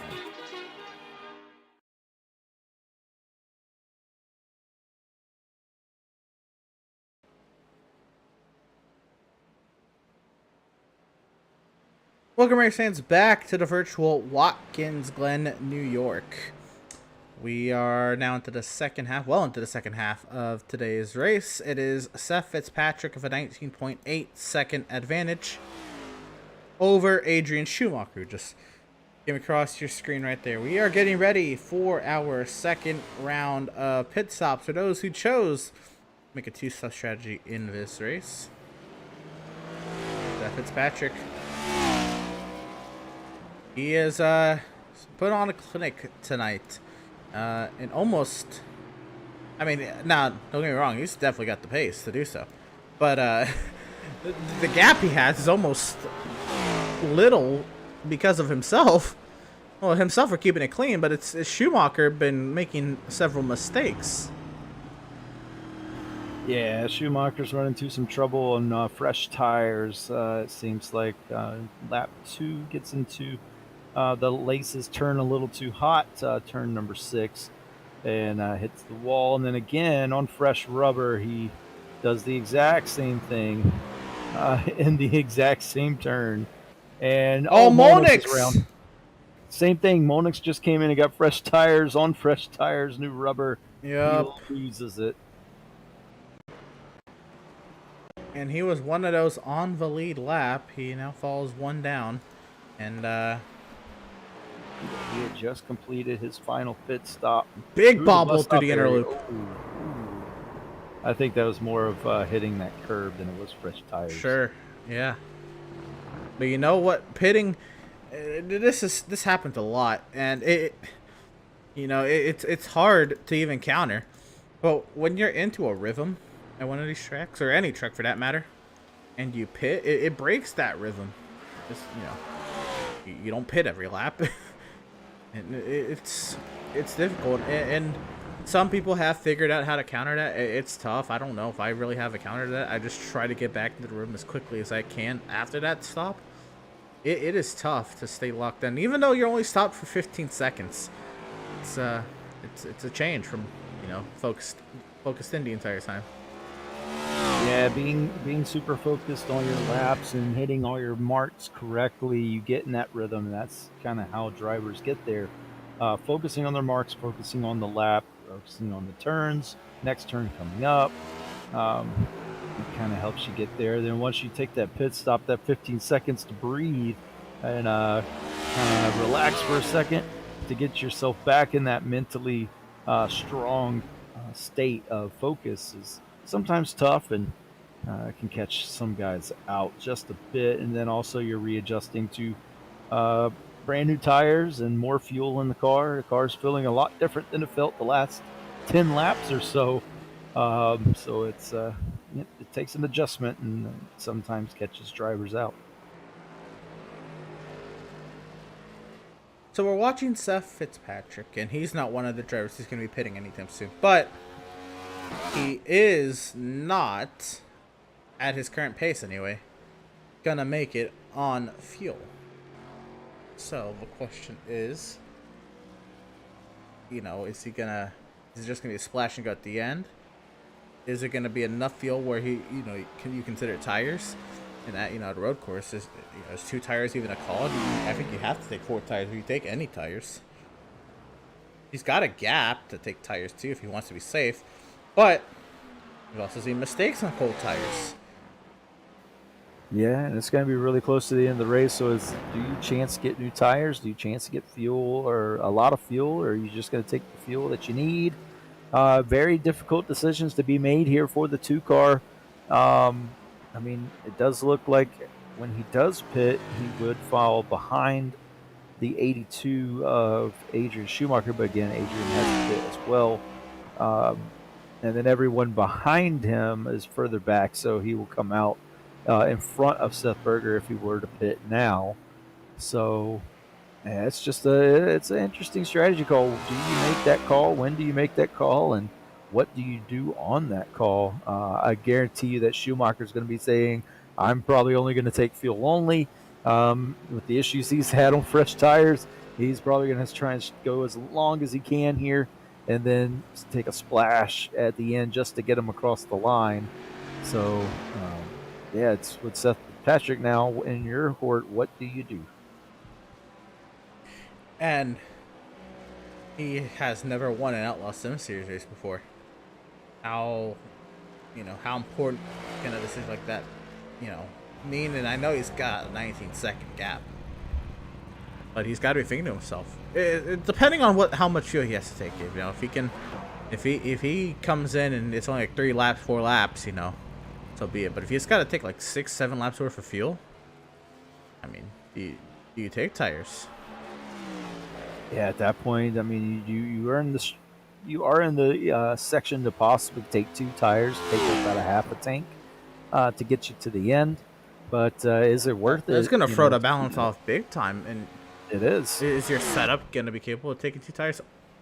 I mean, are you going to be ready to take 2 tires? Like, it's a difficult decision to make. And again, he's got a 19-second gap to help him make that decision. But right, and the disparity between taking 4 tires and taking a splash and go is going to be about 14 seconds. So that, I mean, there's still a 5-second kind of window, 4-second window possibly. And the driver behind you will be on old tires. That's right, and the driver behind on old tires. So would you then just drive away from them? So, but again, we've seen a lot of incident on cold tires, like you said. So this is a very difficult decision for Seth Fitzpatrick. If it were me, I would take the splash and go just to cover off any any attempt from Schumacher to do so. I know that if he just takes a splash and go, he's going to be on the same tires I am, and there will be really no advantage to either driver at that point.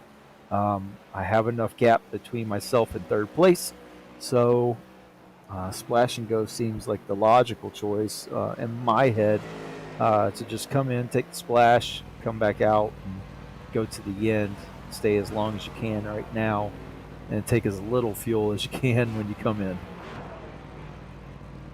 For the driver who's been as low as second today, he's led 35 laps. That is the situation that Seth Fitzpatrick is in. Adrian Schumacher, what could have been today.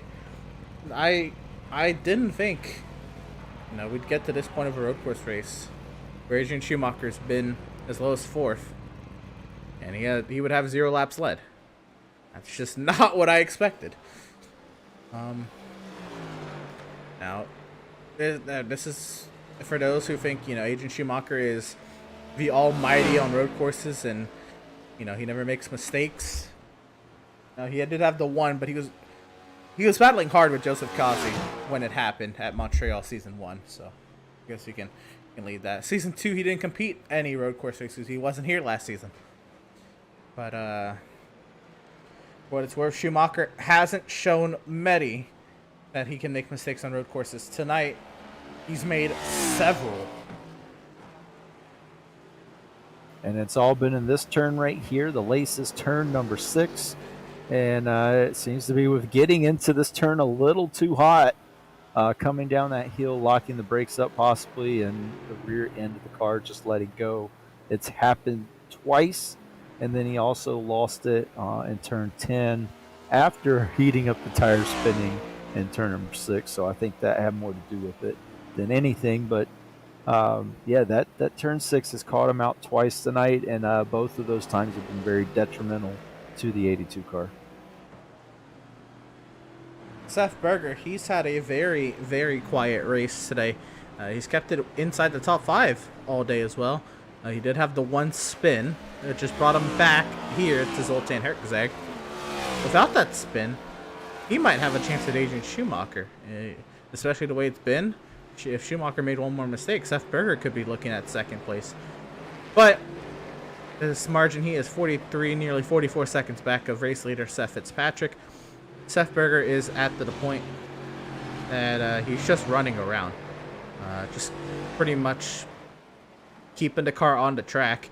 There's no real need to push unless Herczeg starts to show that he's going to be really going for it.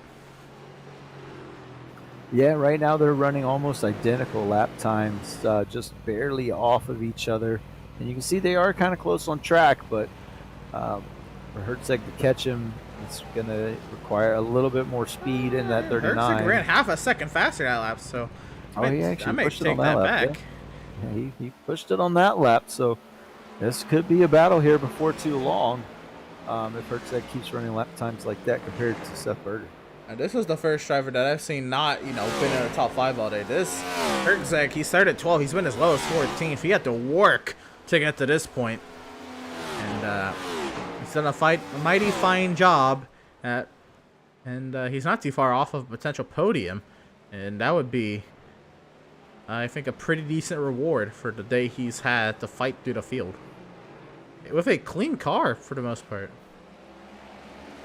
Yeah, I believe it would be. And I'm sure Herczeg will take this as a good race, a good victory inside the top 5 here at Abu, of course, knowing that there are quite a few very good drivers on road courses in front of him, and coming away with a great points finish to move himself further up in the standings. He does have the win, but moving ever so closer to the front of the pack as he loses the rear end just a bit out of the toe turn there. Yeah, moving yourself up the standings, a little bit more security coming into the playoffs. So I imagine that's what the 39 car is looking for going forward here. Certainly, and that could be something we bring up here in a little bit as well. The points in is coming into tonight's race. We'll keep working our way through the field for the time being. There's not too many more cars going through anyway. Jonathan Jennings, the only driver to lead a lap over Van Seth Fitzpatrick today. He just gypped Seth Berger for that lap lead.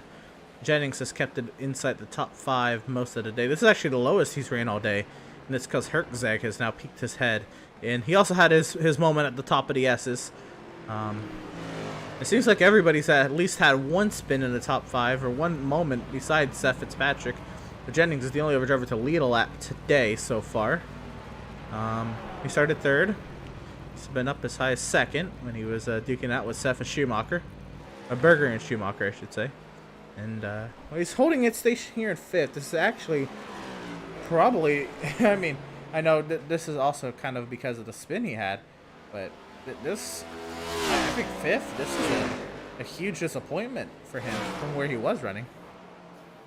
Yeah, up into 2nd at one point in time, and just not able to hang on to the position. Then he was back up into 2nd before his loop around. He had Schumacher behind him and Berger. Schumacher was closing just a bit even after his spin, but Jennings was looking at possibly a good, solid 2nd place finish for a bit there.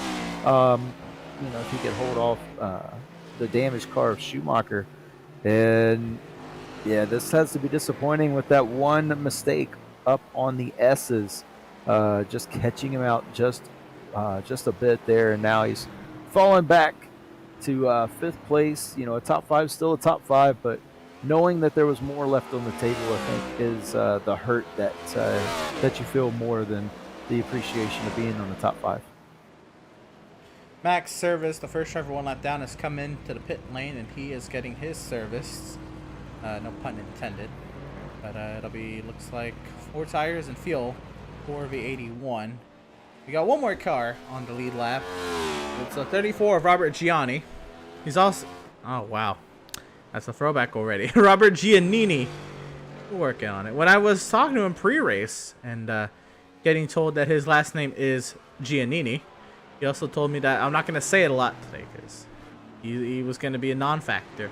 And I saw him practice. He was the last car running in practice. It was not looking too bright for him.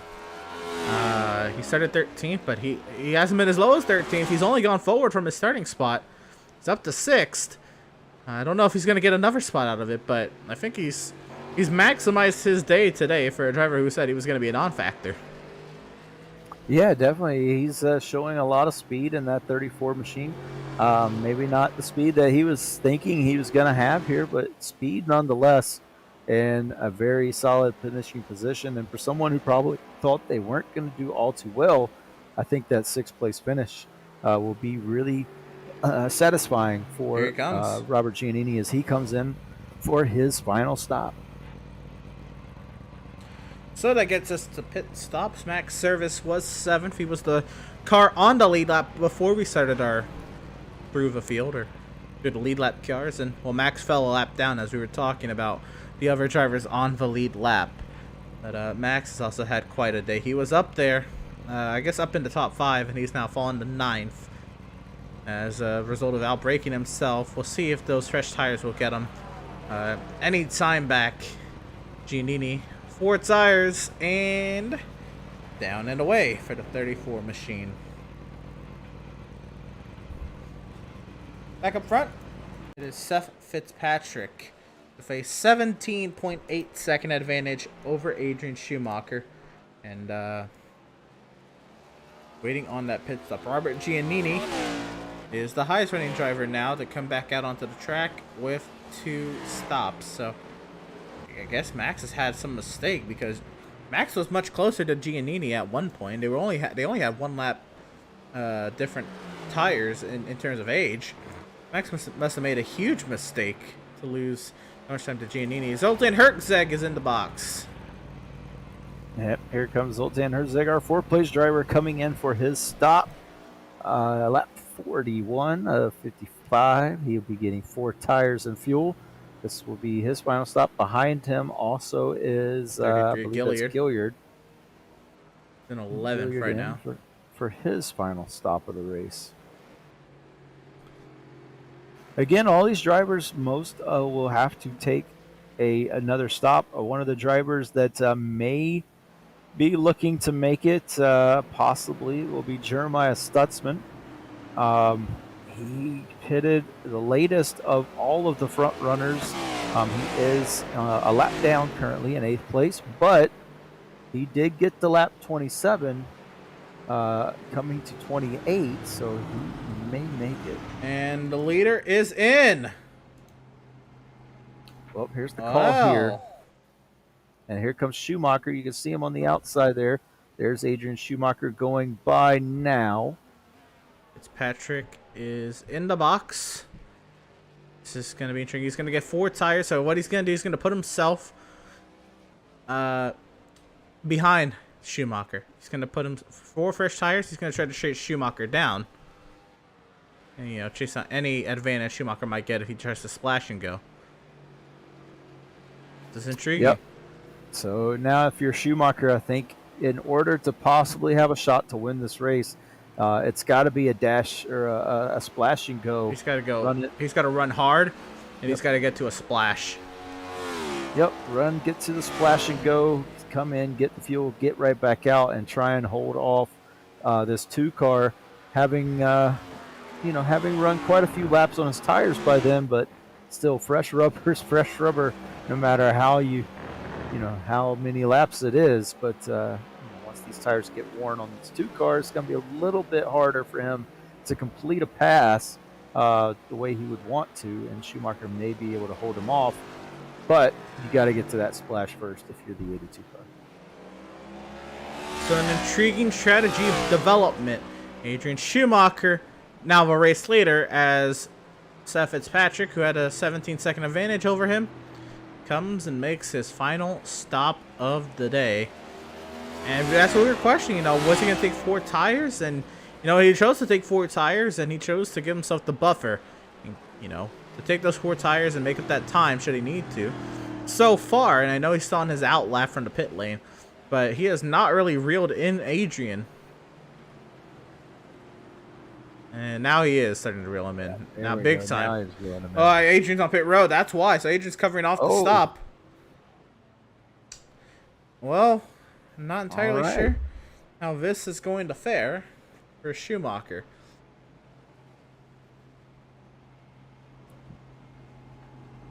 But Adrian should get the lap lead. Here comes Seth Fitzpatrick. Intriguing. I figured Schumacher would at least go as long as he can. Maybe. Oh, okay. yeah. He goes. Oh, no. Missed the box a little bit. Just to add on. Seth Berger is in. So, all of the podium And drivers 2 tires for pitting. Schumacher. And he's 16 seconds back of Seth Fitzpatrick. This is, let's see if Schumacher's going to be able to hold on with 2 tires. It's going to be a difficult car to handle. I believe so as well. And then here is Seth Berger in. In the 2015 Jimmy Johnson inspired livery. It's just a splash and Fuel and go. Fuel and go for Berger. This is to get him away from Herczeg, potentially. Actually, yeah, Herczeg's already pitted. So this is to give him a buffer to Herczeg, who's already, you know, short pitted Seth. This is huge. Can Seth now hold off Herczeg on fresher tires? Yeah, he has a nice little buffer here. It's not too much, about 7 seconds. So, yeah, that's gonna be interesting. Herczeg again, 4 fresh tires. Seth Berger, no tires and just fuel here. He's got to run about 12 laps, 13 laps to get to the end of the race. Can he hold him off at the end of this race? Jonathan Jennings still has yet to pit in that top of the drivers on the lead lap. What that means, though, with Fitzpatrick coming in, is Giannini is going to be solidly 1 lap down. And that leaves us 5 on the lead lap.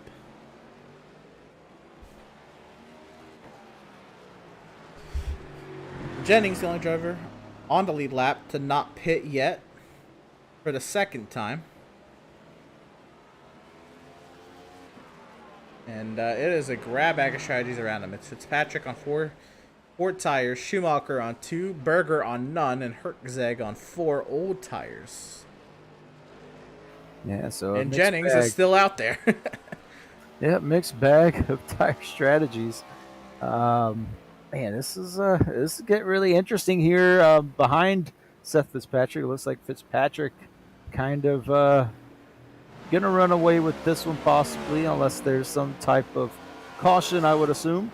But yeah, looks like these guys behind him, Jennings, Berger, Herczeg, gonna be really coming together towards the end of this race. Jennings again still having to pit, but Berger and Herczeg especially, that gap is coming down quite a bit now, down to about 3 to 4 seconds. And it's going to get tight between those drivers very quickly. So overall, Schumacher has gained time on Fitzpatrick, but it's negligible in terms of that we only have 11 laps to go this time by for Seth Fitzpatrick. The fact that Adrian Schumacher's gained a 2nd through that entire strategy call means little in the grand scheme of things. And Schumacher actually loses time to Seth Fitzpatrick at this time. And as Fitzpatrick comes around to 11 laps to go, Devin, I do want to take a look at the point standing coming into tonight's race. And right now, Jennings is in 3rd. And I know he still has to get the pit, but Max is back in 9th. So this could be huge. We're talking about the point lead. That's a good point swing there between 3rd and 9th. But again, Jennings still having to pit. So we'll have to see how far he drops back. I assume it's going to be close to be going a lap down around the 5th place position. With Giannini, though, pushing hard, maybe he'll fall back into the clutches of Giannini or Scott Bailey, but we'll have to see when he comes in and what that looks like. Again, Scott Bailey and Jeremiah Stutzman have yet to stop. Jeremiah Stutzman looking to push the one-stop fuel. He's already stopped, maybe trying to make it to the end. And Scott Bailey will have to come in again, along with Jonathan Jennings. But yeah, it's kind of an interesting development there in the point standings. Max Service, though, sitting in 9th place. Another top 10 on the way for Max, more than likely. But yeah, it's going to get really tight at the top if it stays anything like it is right now. Yeah, just looking around, looking at the points again. Fitzpatrick looking on his way. Well, I'm not going to say anything, but he is looking pretty. Sitting pretty is the two of Fitzpatrick. Schumacher, with a great point stay, should rocket himself into the top 10 easily tonight. Not that he was not going to make the playoffs, but put himself solidly in the playoffs. Jennings should close the gap to Max, maybe even potentially change the point lead.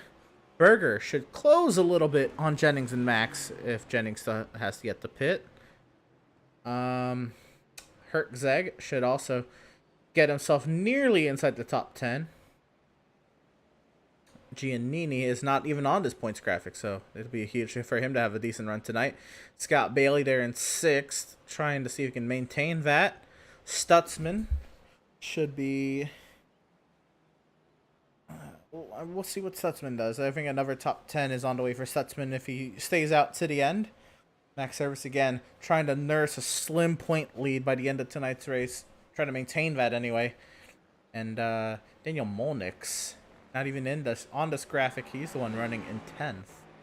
Jacob Reeves there in 7 points. He's in 11th. James Gillard there 10th in points. He's running 12th.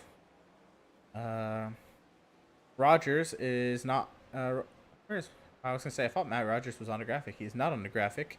He's in 13th. Doug Solms is on that cut line, by the way. He's 14th. Adam Gardner is running 15th, as he's also P15 in the points. Out of the race so far is St. Cour, now McMurtry, St. Cour, Mickey, Marty Phillips, Brad Boffo, Nicholas Shelton, and Devin Smith.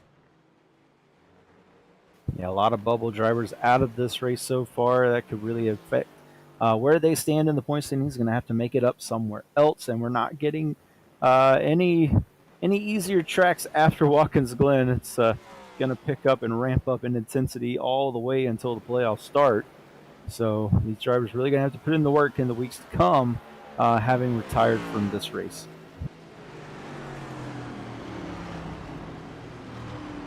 Potential battle brewing for position. This is Giannini going to fend off Scott Bailey and Jeremiah Stutzman.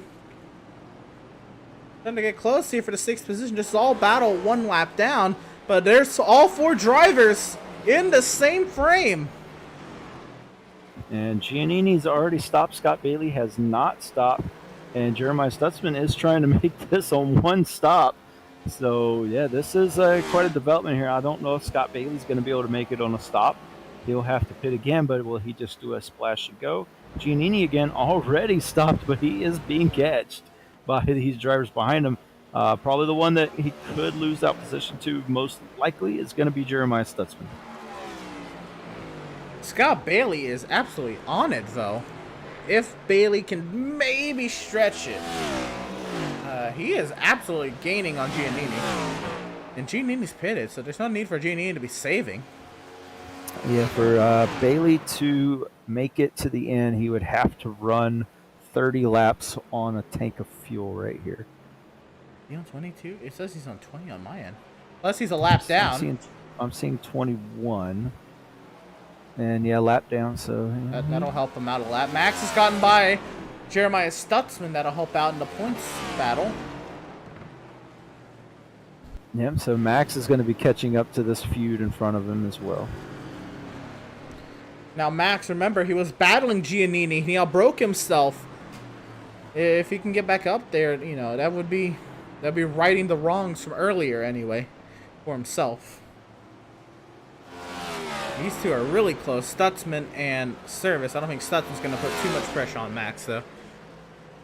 It is what can Bailey do to maybe force Giannini into a mistake? Because Bailey, he was really hounding Giannini there for a second. Yeah, he was. He was right on the back bumper. He's kind of falling back now, though, having to regather himself to get back to the bumper of the 34 car. But right now, it doesn't look like he's doing it. In fact, that he is losing a little bit of time at the moment, falling a little bit further behind. Not careful before long, Max Service will start to come into the picture for that 11 car. Adrian Schumacher has brought the lead gap within 15 seconds. Well, it just fluctuated there. But they brought it down to 14.9 seconds at one point. Might be too little too late, but he is certainly pushing the issue. He is almost a second faster. The last time by was Adrian Schumacher again. Schumacher got 2 tires. Fitzpatrick got 4. So, not sure what to talk about that disparity there, but Schumacher really pushing the 82 car, getting the most out of that car tonight. Again, he is taking off a second on the last lap.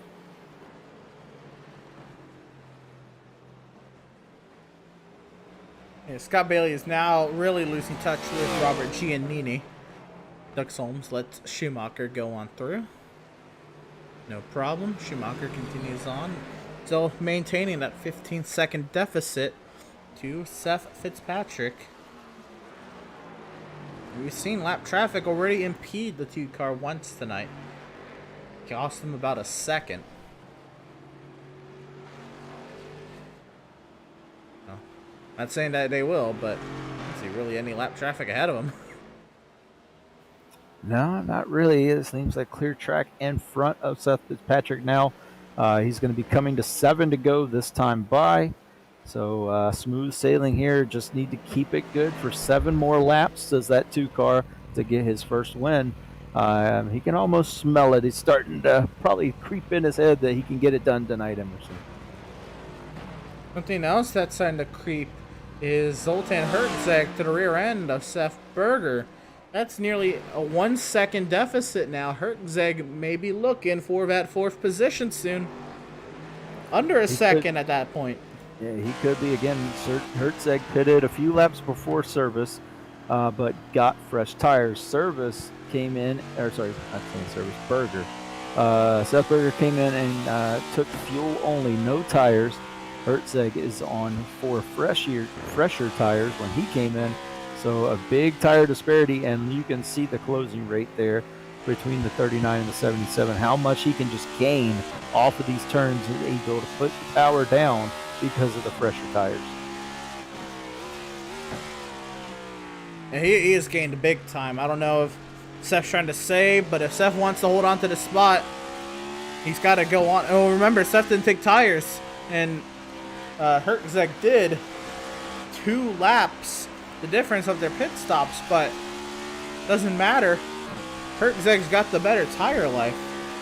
And Scott Bailey is on the pit lane. Or no, he's at an off. Yeah, Scott Bailey's had an off. Right, and yeah, where are we at here? That's going to be the laces. So yeah, right in front of the battle that we were watching. With Seth Berger and Zoltan Herzeg. They're going to come up to him very soon.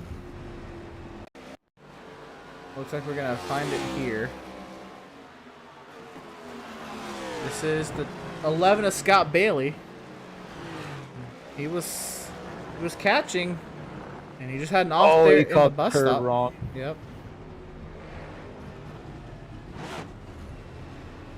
You know, he's about to cut the track, so he just stopped. Oh, no. So he stopped to minimize any time penalty that he was going to get there. Back Service went on through. Jeremiah Stutzman went on through. That is a game changer for that battle. And that allows Max Service to get up a little bit closer. A little bit closer to Jonathan Jennings to prevent that any gap that Jennings might have gained on max surface. Jennings is still out here, by the way.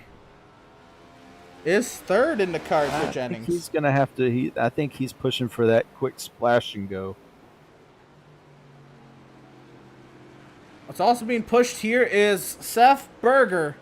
Here it is. Oh, Berger! Trying to dive to the inside of Matt Rogers. And Matt Rogers locked up into the turn. Berger was able to complete the pass, but so was Zoltan Herzeg. They worked their way up through the S's. Herzeg all over the back bumper of the 77 car now as they come onto the back straightaway. On the back straightaway into the bus stop chicane. Seth, he's got to fend him off. 5.5 long laps remaining in this battle. And Seth, with also probably not being helped by the rear end damage, the tires that he lit up, and the fact that he just has older tires than Zoltan Herzeg. This is going to be a very tough task for Seth Berger. I also want to mention Adrian Schumacher has now brought it down to 13.5 seconds back of Seth Fitzpatrick. Yeah, we saw Seth Berger put up a masterful defense earlier in the race. He's going to have to do that again. So far, he's been able to stay ahead of Herzeg. Herzeg's kind of been mired exactly where he's at for about 2 laps now. So, so far, so good for Seth Berger, putting up a great defense. Just needs to keep it steady and have some really good laps till the end of the race. 5 to go. Oh, and the 11 of Scott Bailey is not going to do anyone any favors right here. They both worked their way on through. I think it compromised Berger on exit. Jennings is on the pit lane. There he is. So this is now the battle for the final spot on the podium. And Schumacher's brought the gap down to 12.7 seconds. It might be too little too late, but he's certainly trying. He is certainly trying indeed, but yeah, I think it's too little too late. 12 seconds actually where it is now. I'm seeing 12 seconds, 12 and a half on my screen. I don't think he can make that up without some help in 5 laps. But this battle right here for the final podium position really heating up. Herzeg still not able to close the gap all that much. He closes it in some sections, but Seth pulls away in others. And right now, Berger is putting up another masterful defense to stay where he is in the final podium position. But Herzeg, he's just able to attack the entry to corner better with so much more grip. Here on the exit, Seth's just got to play with the throttle over the curbing. And I wonder, you know, we did talk to him pre-race, and I've raced a couple races with Seth at these road courses. As they get into, well, really in the shorter races that we ran, about halfway, he's complained about potential knee pain. Now, he said today he's wearing a knee sleeve. I don't know if that's going to be the be-all, end-all. I'm sure his knee is not, you know, doing him any favors right now. That's got to be another huge factor that he's battling right now, along with the older tires and a hard-charging Zoltan Herzeg. He was, I got to say, he was very smart when it comes to knowing when to push this button. Yeah, he is, and right now, 4 to go. As they come to the line, the final turn here, going to take the 4 to go. But it is oh so close between these two drivers, really close to the wall there was Berger. And you can see the closing rate of the 39 as they come down this front straightaway. Oh, into the turn, and Seth stays ahead. But man, oh man, is that closing rate in the braking zones from the 39 ever so close. 4 laps to go. Seth Berger trying to hang on. Zoltan Herzeg down the back straightaway. He's charging, but he's got to get closer if he's going to make a legitimate move. Maybe Seth, was he saving to the point where Herzeg caught him and he's going to push here? Or did Herzeg maybe burn up his stuff trying to catch Seth? It could be a combination of both. You just never know unless you're in the car, but all we can admire here is the brilliant attacking prowess of the 39, trying to get around the 77 by all means necessary. A little bit of a bobble from Seth into laces. Yeah, and then the defense that the 77 is putting up, we admired it earlier, the defense that he had early on in the race, again, putting on another great defense, just running his race, putting the car where he needs to put it to make it oh so difficult for Zoltan Herzeg to find any opening or a good exit to get by him or get beside him going into a braking zone. Schumacher's brought it within 12 seconds of the race lead. Too little, too late, but a masterful drive. Schumacher definitely had the pace to win tonight. Not able to piece this race together in one piece. Yeah, and unfortunately we didn't get that good battle for the win that we were looking for. But, I mean, it's got to be said that Seth Fitzpatrick has done what he needed to do. No mistakes at all. Maybe one at the very beginning of the race, locking up the front tires, getting into the first turn. But other than that, it has been a masterful drive for that 2 car. He has really been on it all night long. 3 laps to go in this battle between Berger and Herzeg.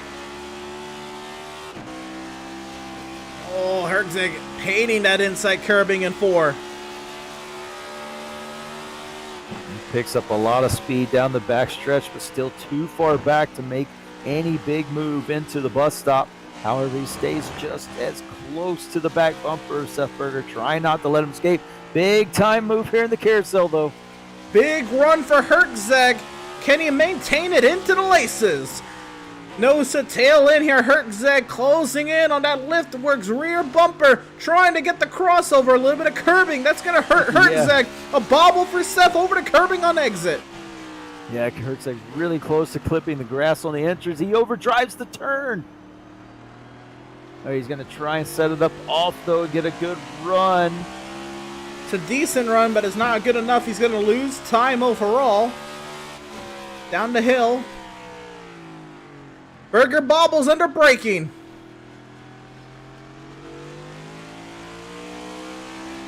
Ten and a half seconds the gap for the lead. Yeah, this is the best battle on the track for the final podium position. Again, another great turn for the 39 through turn number 9. They come to turn 10 and not able to get it done this time. It's going to be 2 laps to go when they come. Herzeg tries to make the move. Seth covers him off into the final turn. Seth got a little too much curbing there. Out of 10. Here we go. He's on his rear end. Nose to tail down the front straightaway. 2 laps to go. Herzeg is there. He's on the back bumper of Seth Berger as they go through turn 1. No, about less than a car length between these 2 drivers. Now they head up through the S's. This is where the 39 has been a little bit faster than the 77. Again, the 77 on old tires. Herzeg on new tires. He looks to the outside as they go through turn 4, trying to set him up down the back straightaway. Herzeg, he's going to think about sending it here into the bus stop. He fills up the mirror. Seth drives it deep into the bus stop. Herzeg took it easy on the entry. Who can maximize the exit? Seth Berger pulls out a nice gap through the bus stop, really sending the car into the bus stop as best as he can. We saw them do that earlier in the race to perfection. Again, another perfect bus stop for the 77 as he maintains the final position, but it is not over yet. Herzeg again back to the bumper as they head down through the laces into the toe of the boot section. Off the final corner for the penultimate time, Seth Fitzpatrick will take the white flag, presented by Whiplash Sim Cams. He's got a 9-second advantage over Adrian Schumacher. Schumacher's been hard charging, but this is the battle we're going to keep our eyes on. Oh, and Max Service is spun there in the exit. Oh, it got both. It got Seth Berger out of shape, and Herzeg is able to take advantage. He's on the inside. Max Service is going to lose a spot to Stutzman. Side by side in this battle for third. Into turn 10. Herzeg on the inside. Berger on the outside. Berger drives it hard. And he stays ahead. Berger, another great defensive maneuver as his teammate was turned around in the hill. And Herzeg again loses the rear end off of the final turn. That's going to hurt his chances coming down to turn 1. However, he sends it hard. and he's not going to be able to get there. One more time around. Berger now using all that track on the outside of that turn one curbing. Hertzeg painting the rear end. Schumacher's brought the gap down to under 8 seconds for the race lead. Hertzeg really setting up the back straightaway run here, trying to get as much as he can into the bus stop. This is going to be a dive. He peers out. Here comes the dive, possibly. Nope. No, he tucks back in. Did he make Seth think about a dive, though? Come off the bus stop, still nose to tail. Nose to tail through the carousel turn, and Hertzeg tries to stick it there on the inside. He's there, door to door, going into the laces section. Into the laces, who can get through here better? Hertzeg wide, Berger on the inside line. They're going to be side by side, coming through, down to the toe. While this goes on, Seth Fitzpatrick is going to win for the first time in his Outlaws Sim Series career, and Hertzeg makes the pass. Congratulations to Seth Fitzpatrick on a phenomenal drive for his first career Outlaws Sim Series victory. But here comes Seth Berger on Zoltan Hertzeg. Seth Berger thinks about sending it, tries to, overshoots the turn, and that effectively will end the contest for the final podium position as he is loose on exit of the heel section. Zoltan Hertzeg completing the pass in the toe section. A magnificent battle here for the final podium position as they round turn number 10. Zoltan Hertzeg is going to come to the final corner, and he will get a podium finish tonight at Watkins Glen. A phenomenal job by Zoltan Hertzeg to sit behind and get that that battle done on Seth Berger. The victory for Seth Fitzpatrick. He's already been celebrating. Doing donuts down here in turn 1.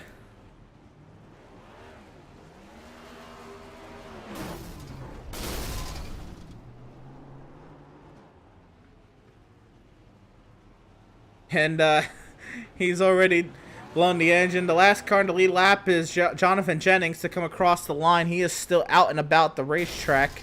And I think that's the engine blown on the 2 car. Catch up with Jonathan Jennings, who just finished the race. And every car in the lead lap has. Oh my goodness!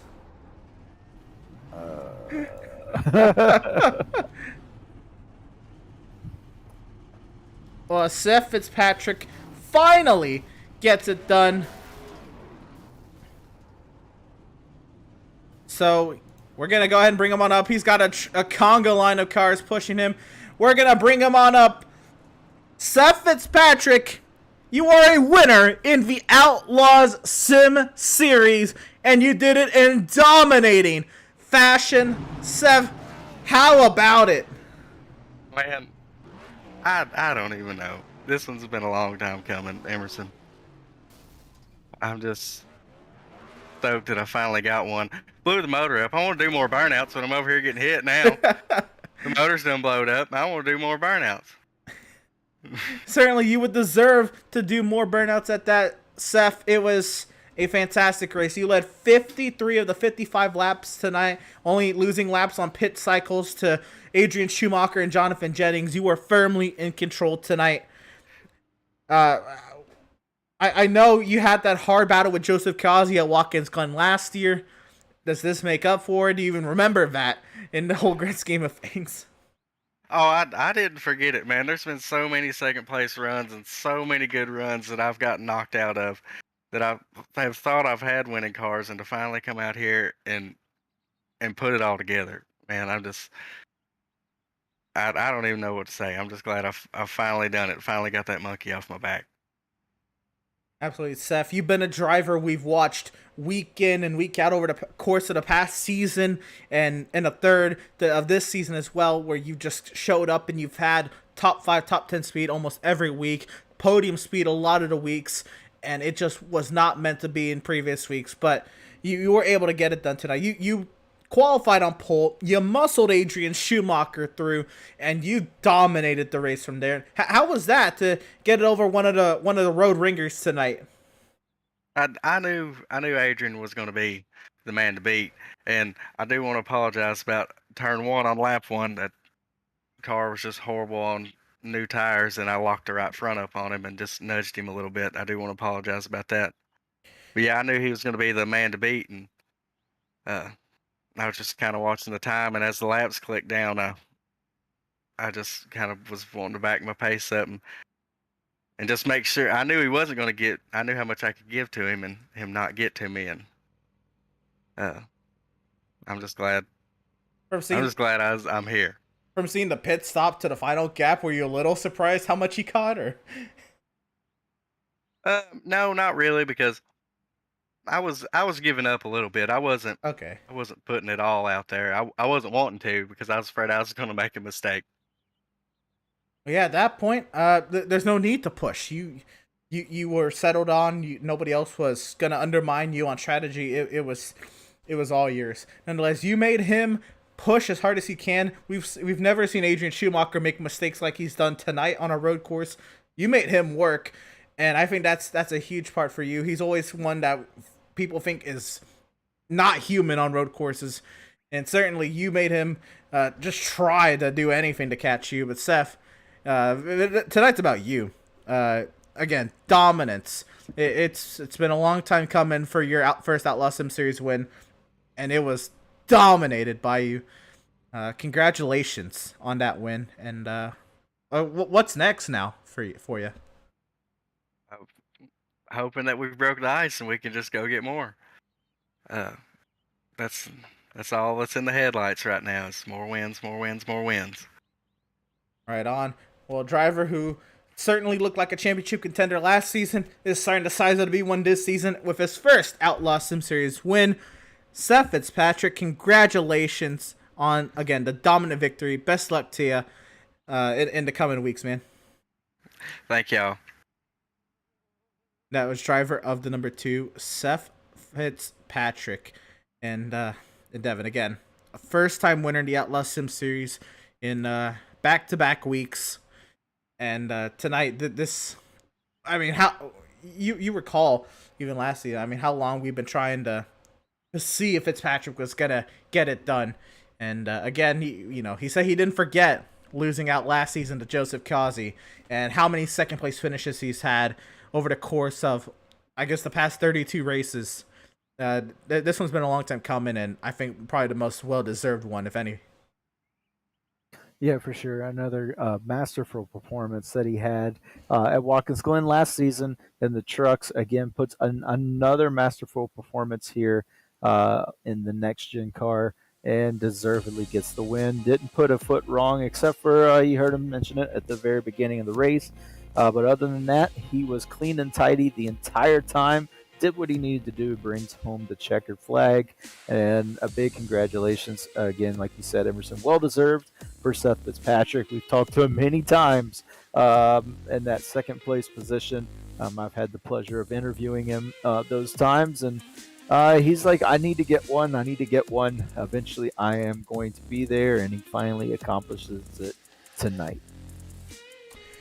Well, we'll be right back with more post-race coverage, post-race interviews, finish results, and more. And don't you go anywhere. More coverage from the Outlaw Sim Series here at Watkins Glen Full on the far side.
Welcome, race fans, back to the virtual Watkins Glen International.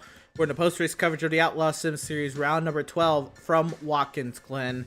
With the boot layout, it was a wild night, to say the least. And the driver who certainly was the fastest tonight at most points tonight, Adrian Schumacher, that was a tough outing for you. Turn 6 seemed to catch you out a bit tonight. I know you had the contact with Seth Fitzpatrick on the opening lap. What happened tonight, man? Yeah, just a series of unfortunate events.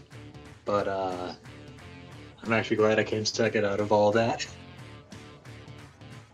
Yeah, it was wild. We were starting to wonder if you were even gonna hold on to that position. Of course, the strategy that was pulled there on the second stop was intriguing, because we saw Fitzpatrick come in, and I know you're at that point. You're down 17 seconds to him. What drew you to the decision to pit right after him and take 2 tires as opposed to maybe going longer and trying to splash and feel it at the end? Yeah, just new tires once they get warmed up does wonders. And I knew my traditional methods would not work, so I tried something different. Fair enough. So again tonight, it was a tough night. Cold tires caught you out there a couple times in the yeah, I guess the second time you went around in 6. Or is it just try to push to maintain that gap that you had to Fitzpatrick, or did they just absolutely catch you out? I did have a little bit of a problem with my steering wheel with not being straight. Oh no. So like probably the whole race, but yeah.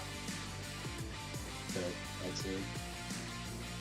Right on. Well, Adrian, we look forward now to what's coming up. We got a lot of the craziness of the schedule out of the way. We're getting some mile and a halves, which I know aren't necessarily your thing, because you still have yet to get a win on them.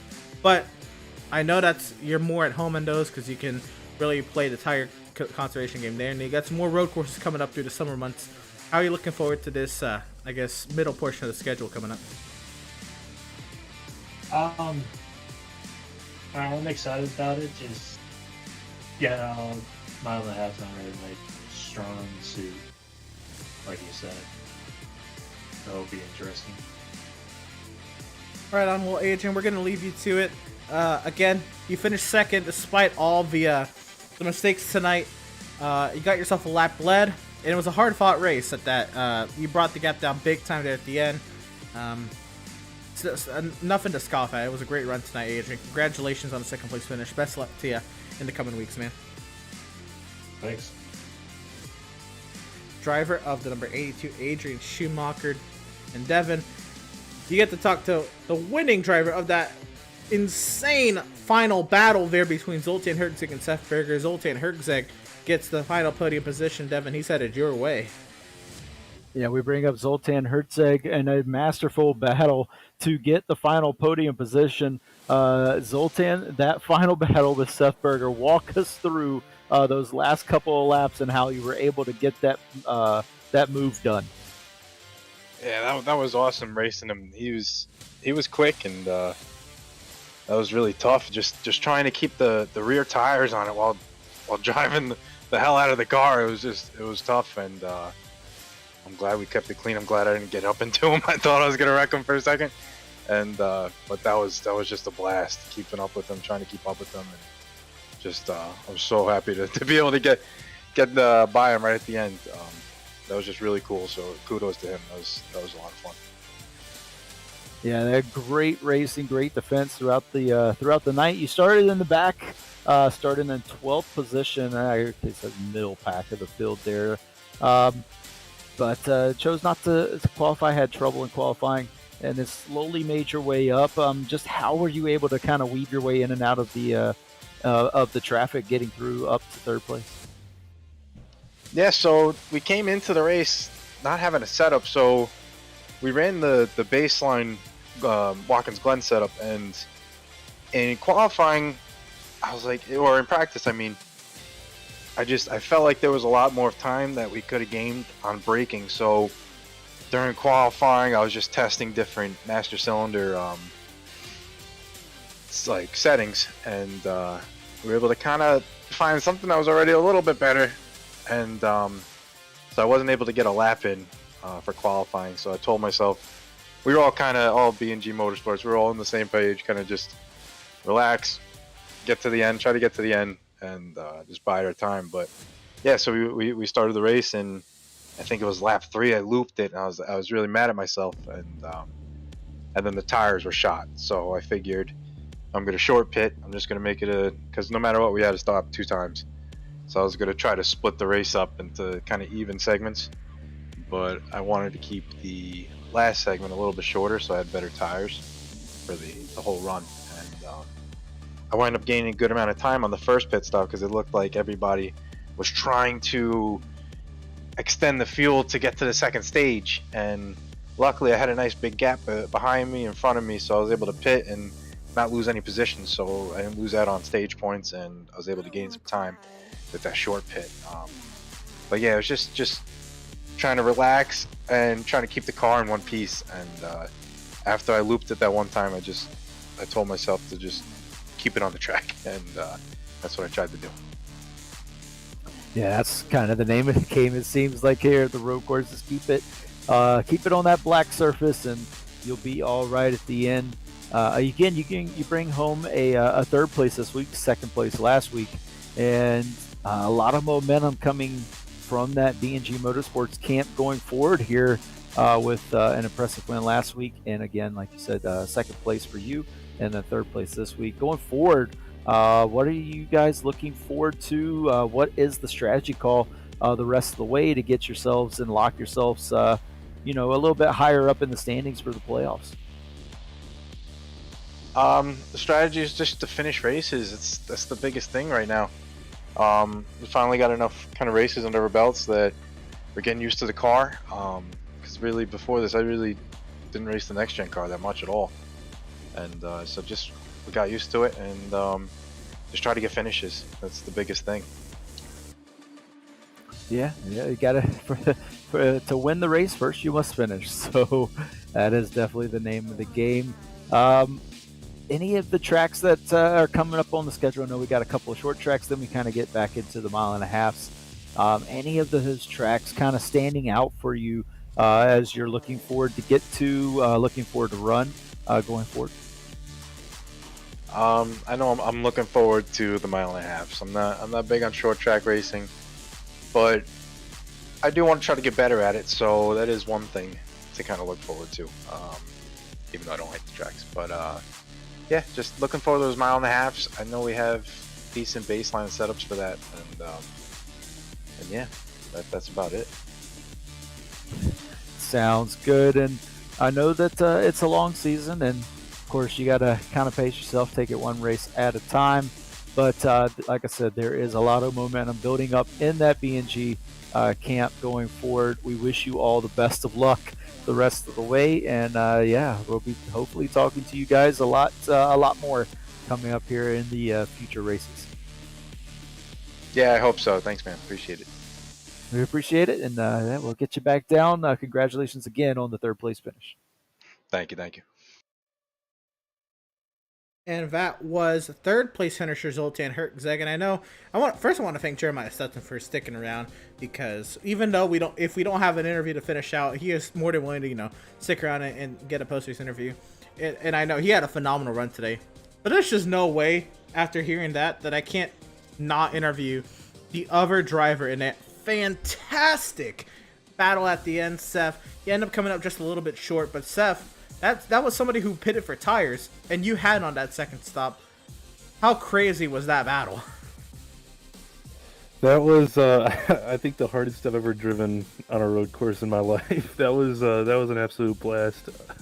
When I first came out pits, I saw I only had a 5-second gap to him, and I thought there was no way I was going to hang on to it, and somehow I did.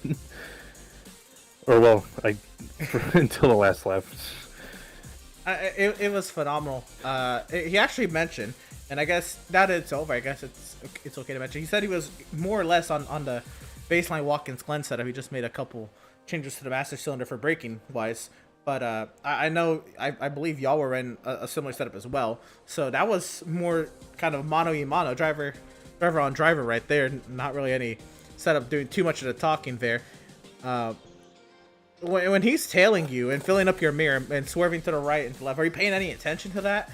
Did that like make you think a little bit going into the inner loop at any point, or was it always just eyes forward?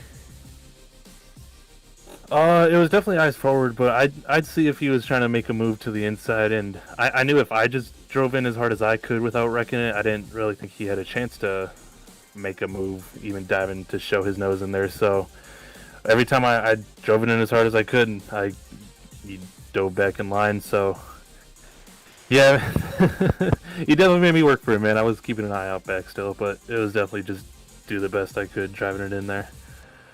I gotta say, this is probably one of your more impressive road course performances today, because you were up in top 2, top 3, or you were up in second at some points. You were on the podium for a majority of the night. You just lost out on the podium there at the end.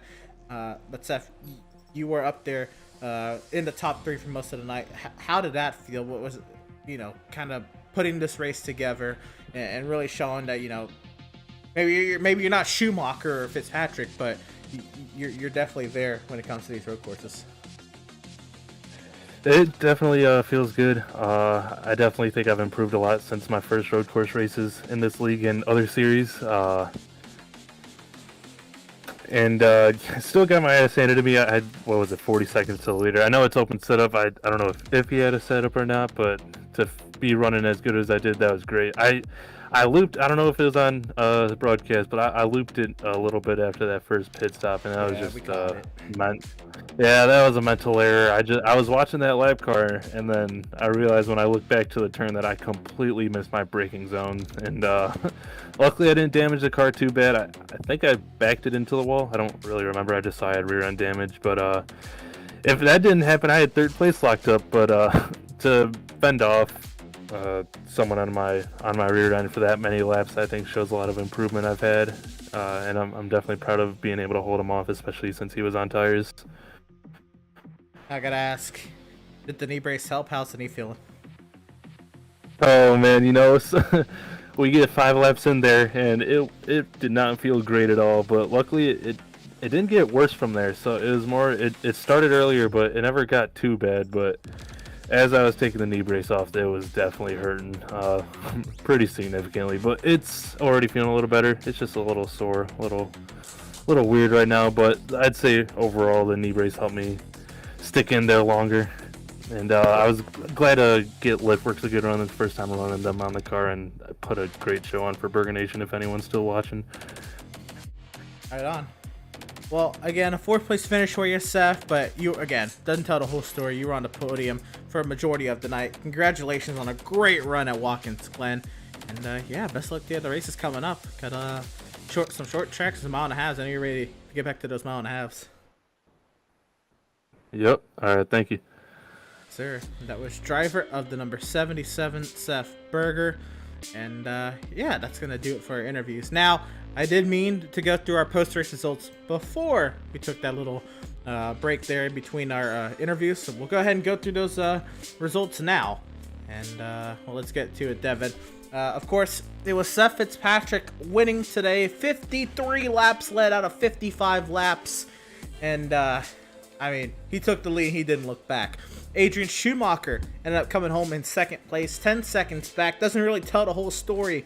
Adrian made a lot of mistakes tonight, and still, there were some questions, Could he do it? Maybe. Is there? But nonetheless, Seth Fitzpatrick had his number tonight. Seth Fitzpatrick didn't put a tire off wrong at all tonight. Adrian Schumacher comes home 2nd.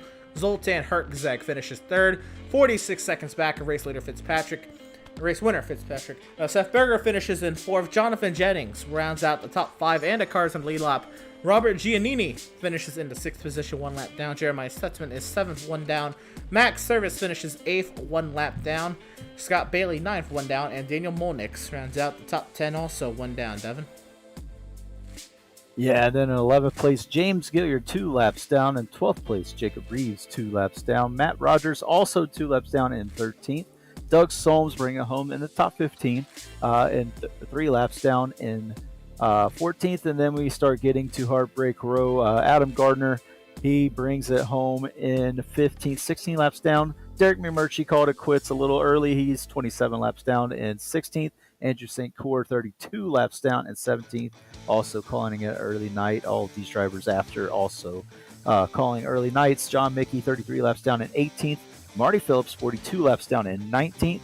And Brad Bothwell, Brad Bothwell, 20th, 51 laps down. Nicholas Shelton, early incident to 54 laps down in 21st. Devin Smith, 54 laps down in 22nd. Joshua Stroud, 56 laps down in 23rd. Wow, we had a phenomenal race tonight, Devin.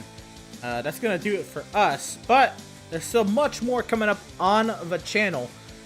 And let's talk about it tomorrow afternoon here in the States, 3 p.m. Eastern here in the States, 8 p.m. across the pond in the UK. British Sim Racers and the touring cars take to Michelin Raceway, Road Atlanta down in Brazelton, Georgia. That is a fun place, of course. Road Atlanta, one of the iconic road courses here in the Americas, and again, those drivers absolutely loving that track. It'll be a blast to see what those TCRs can do around there.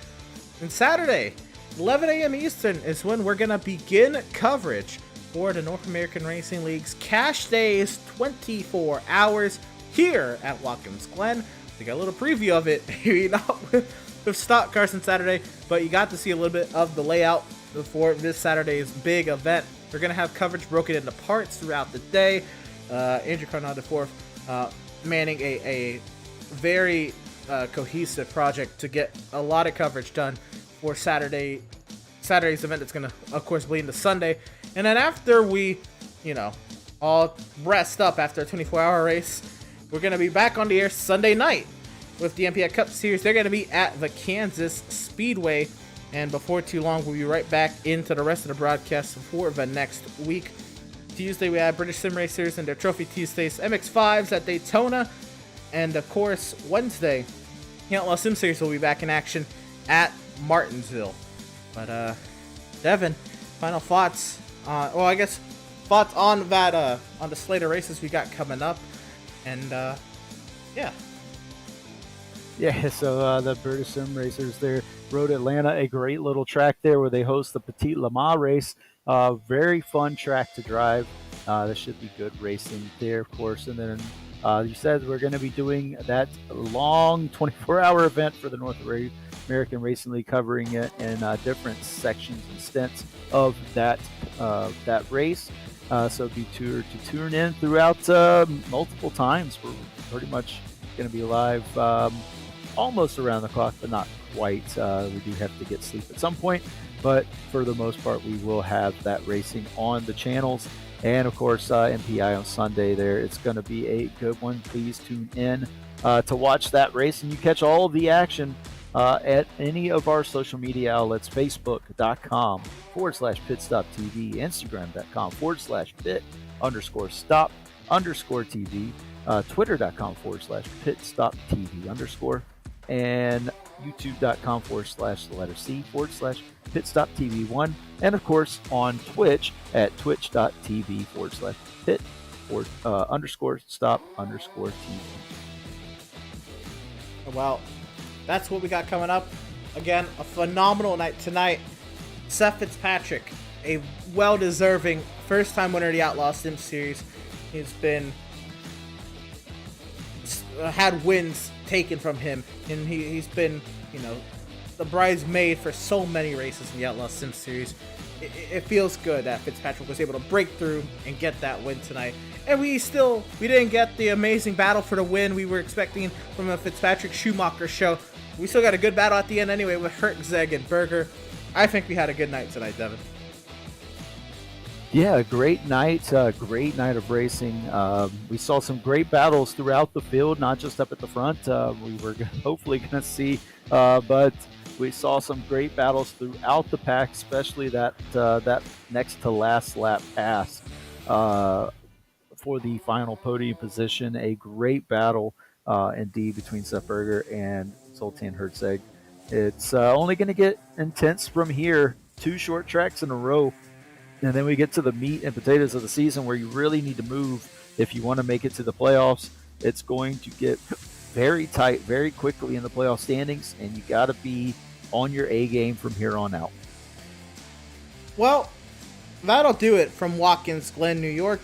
We're happy to have had you all here tuning in and joining us for tonight's action, and we hope you enjoyed tonight's broadcast. For all at Pit Stop TV, my Devin Zimmerman beside me on the call this evening, Edward Shearer doing our social media coverage tonight. I am Emerson Arden.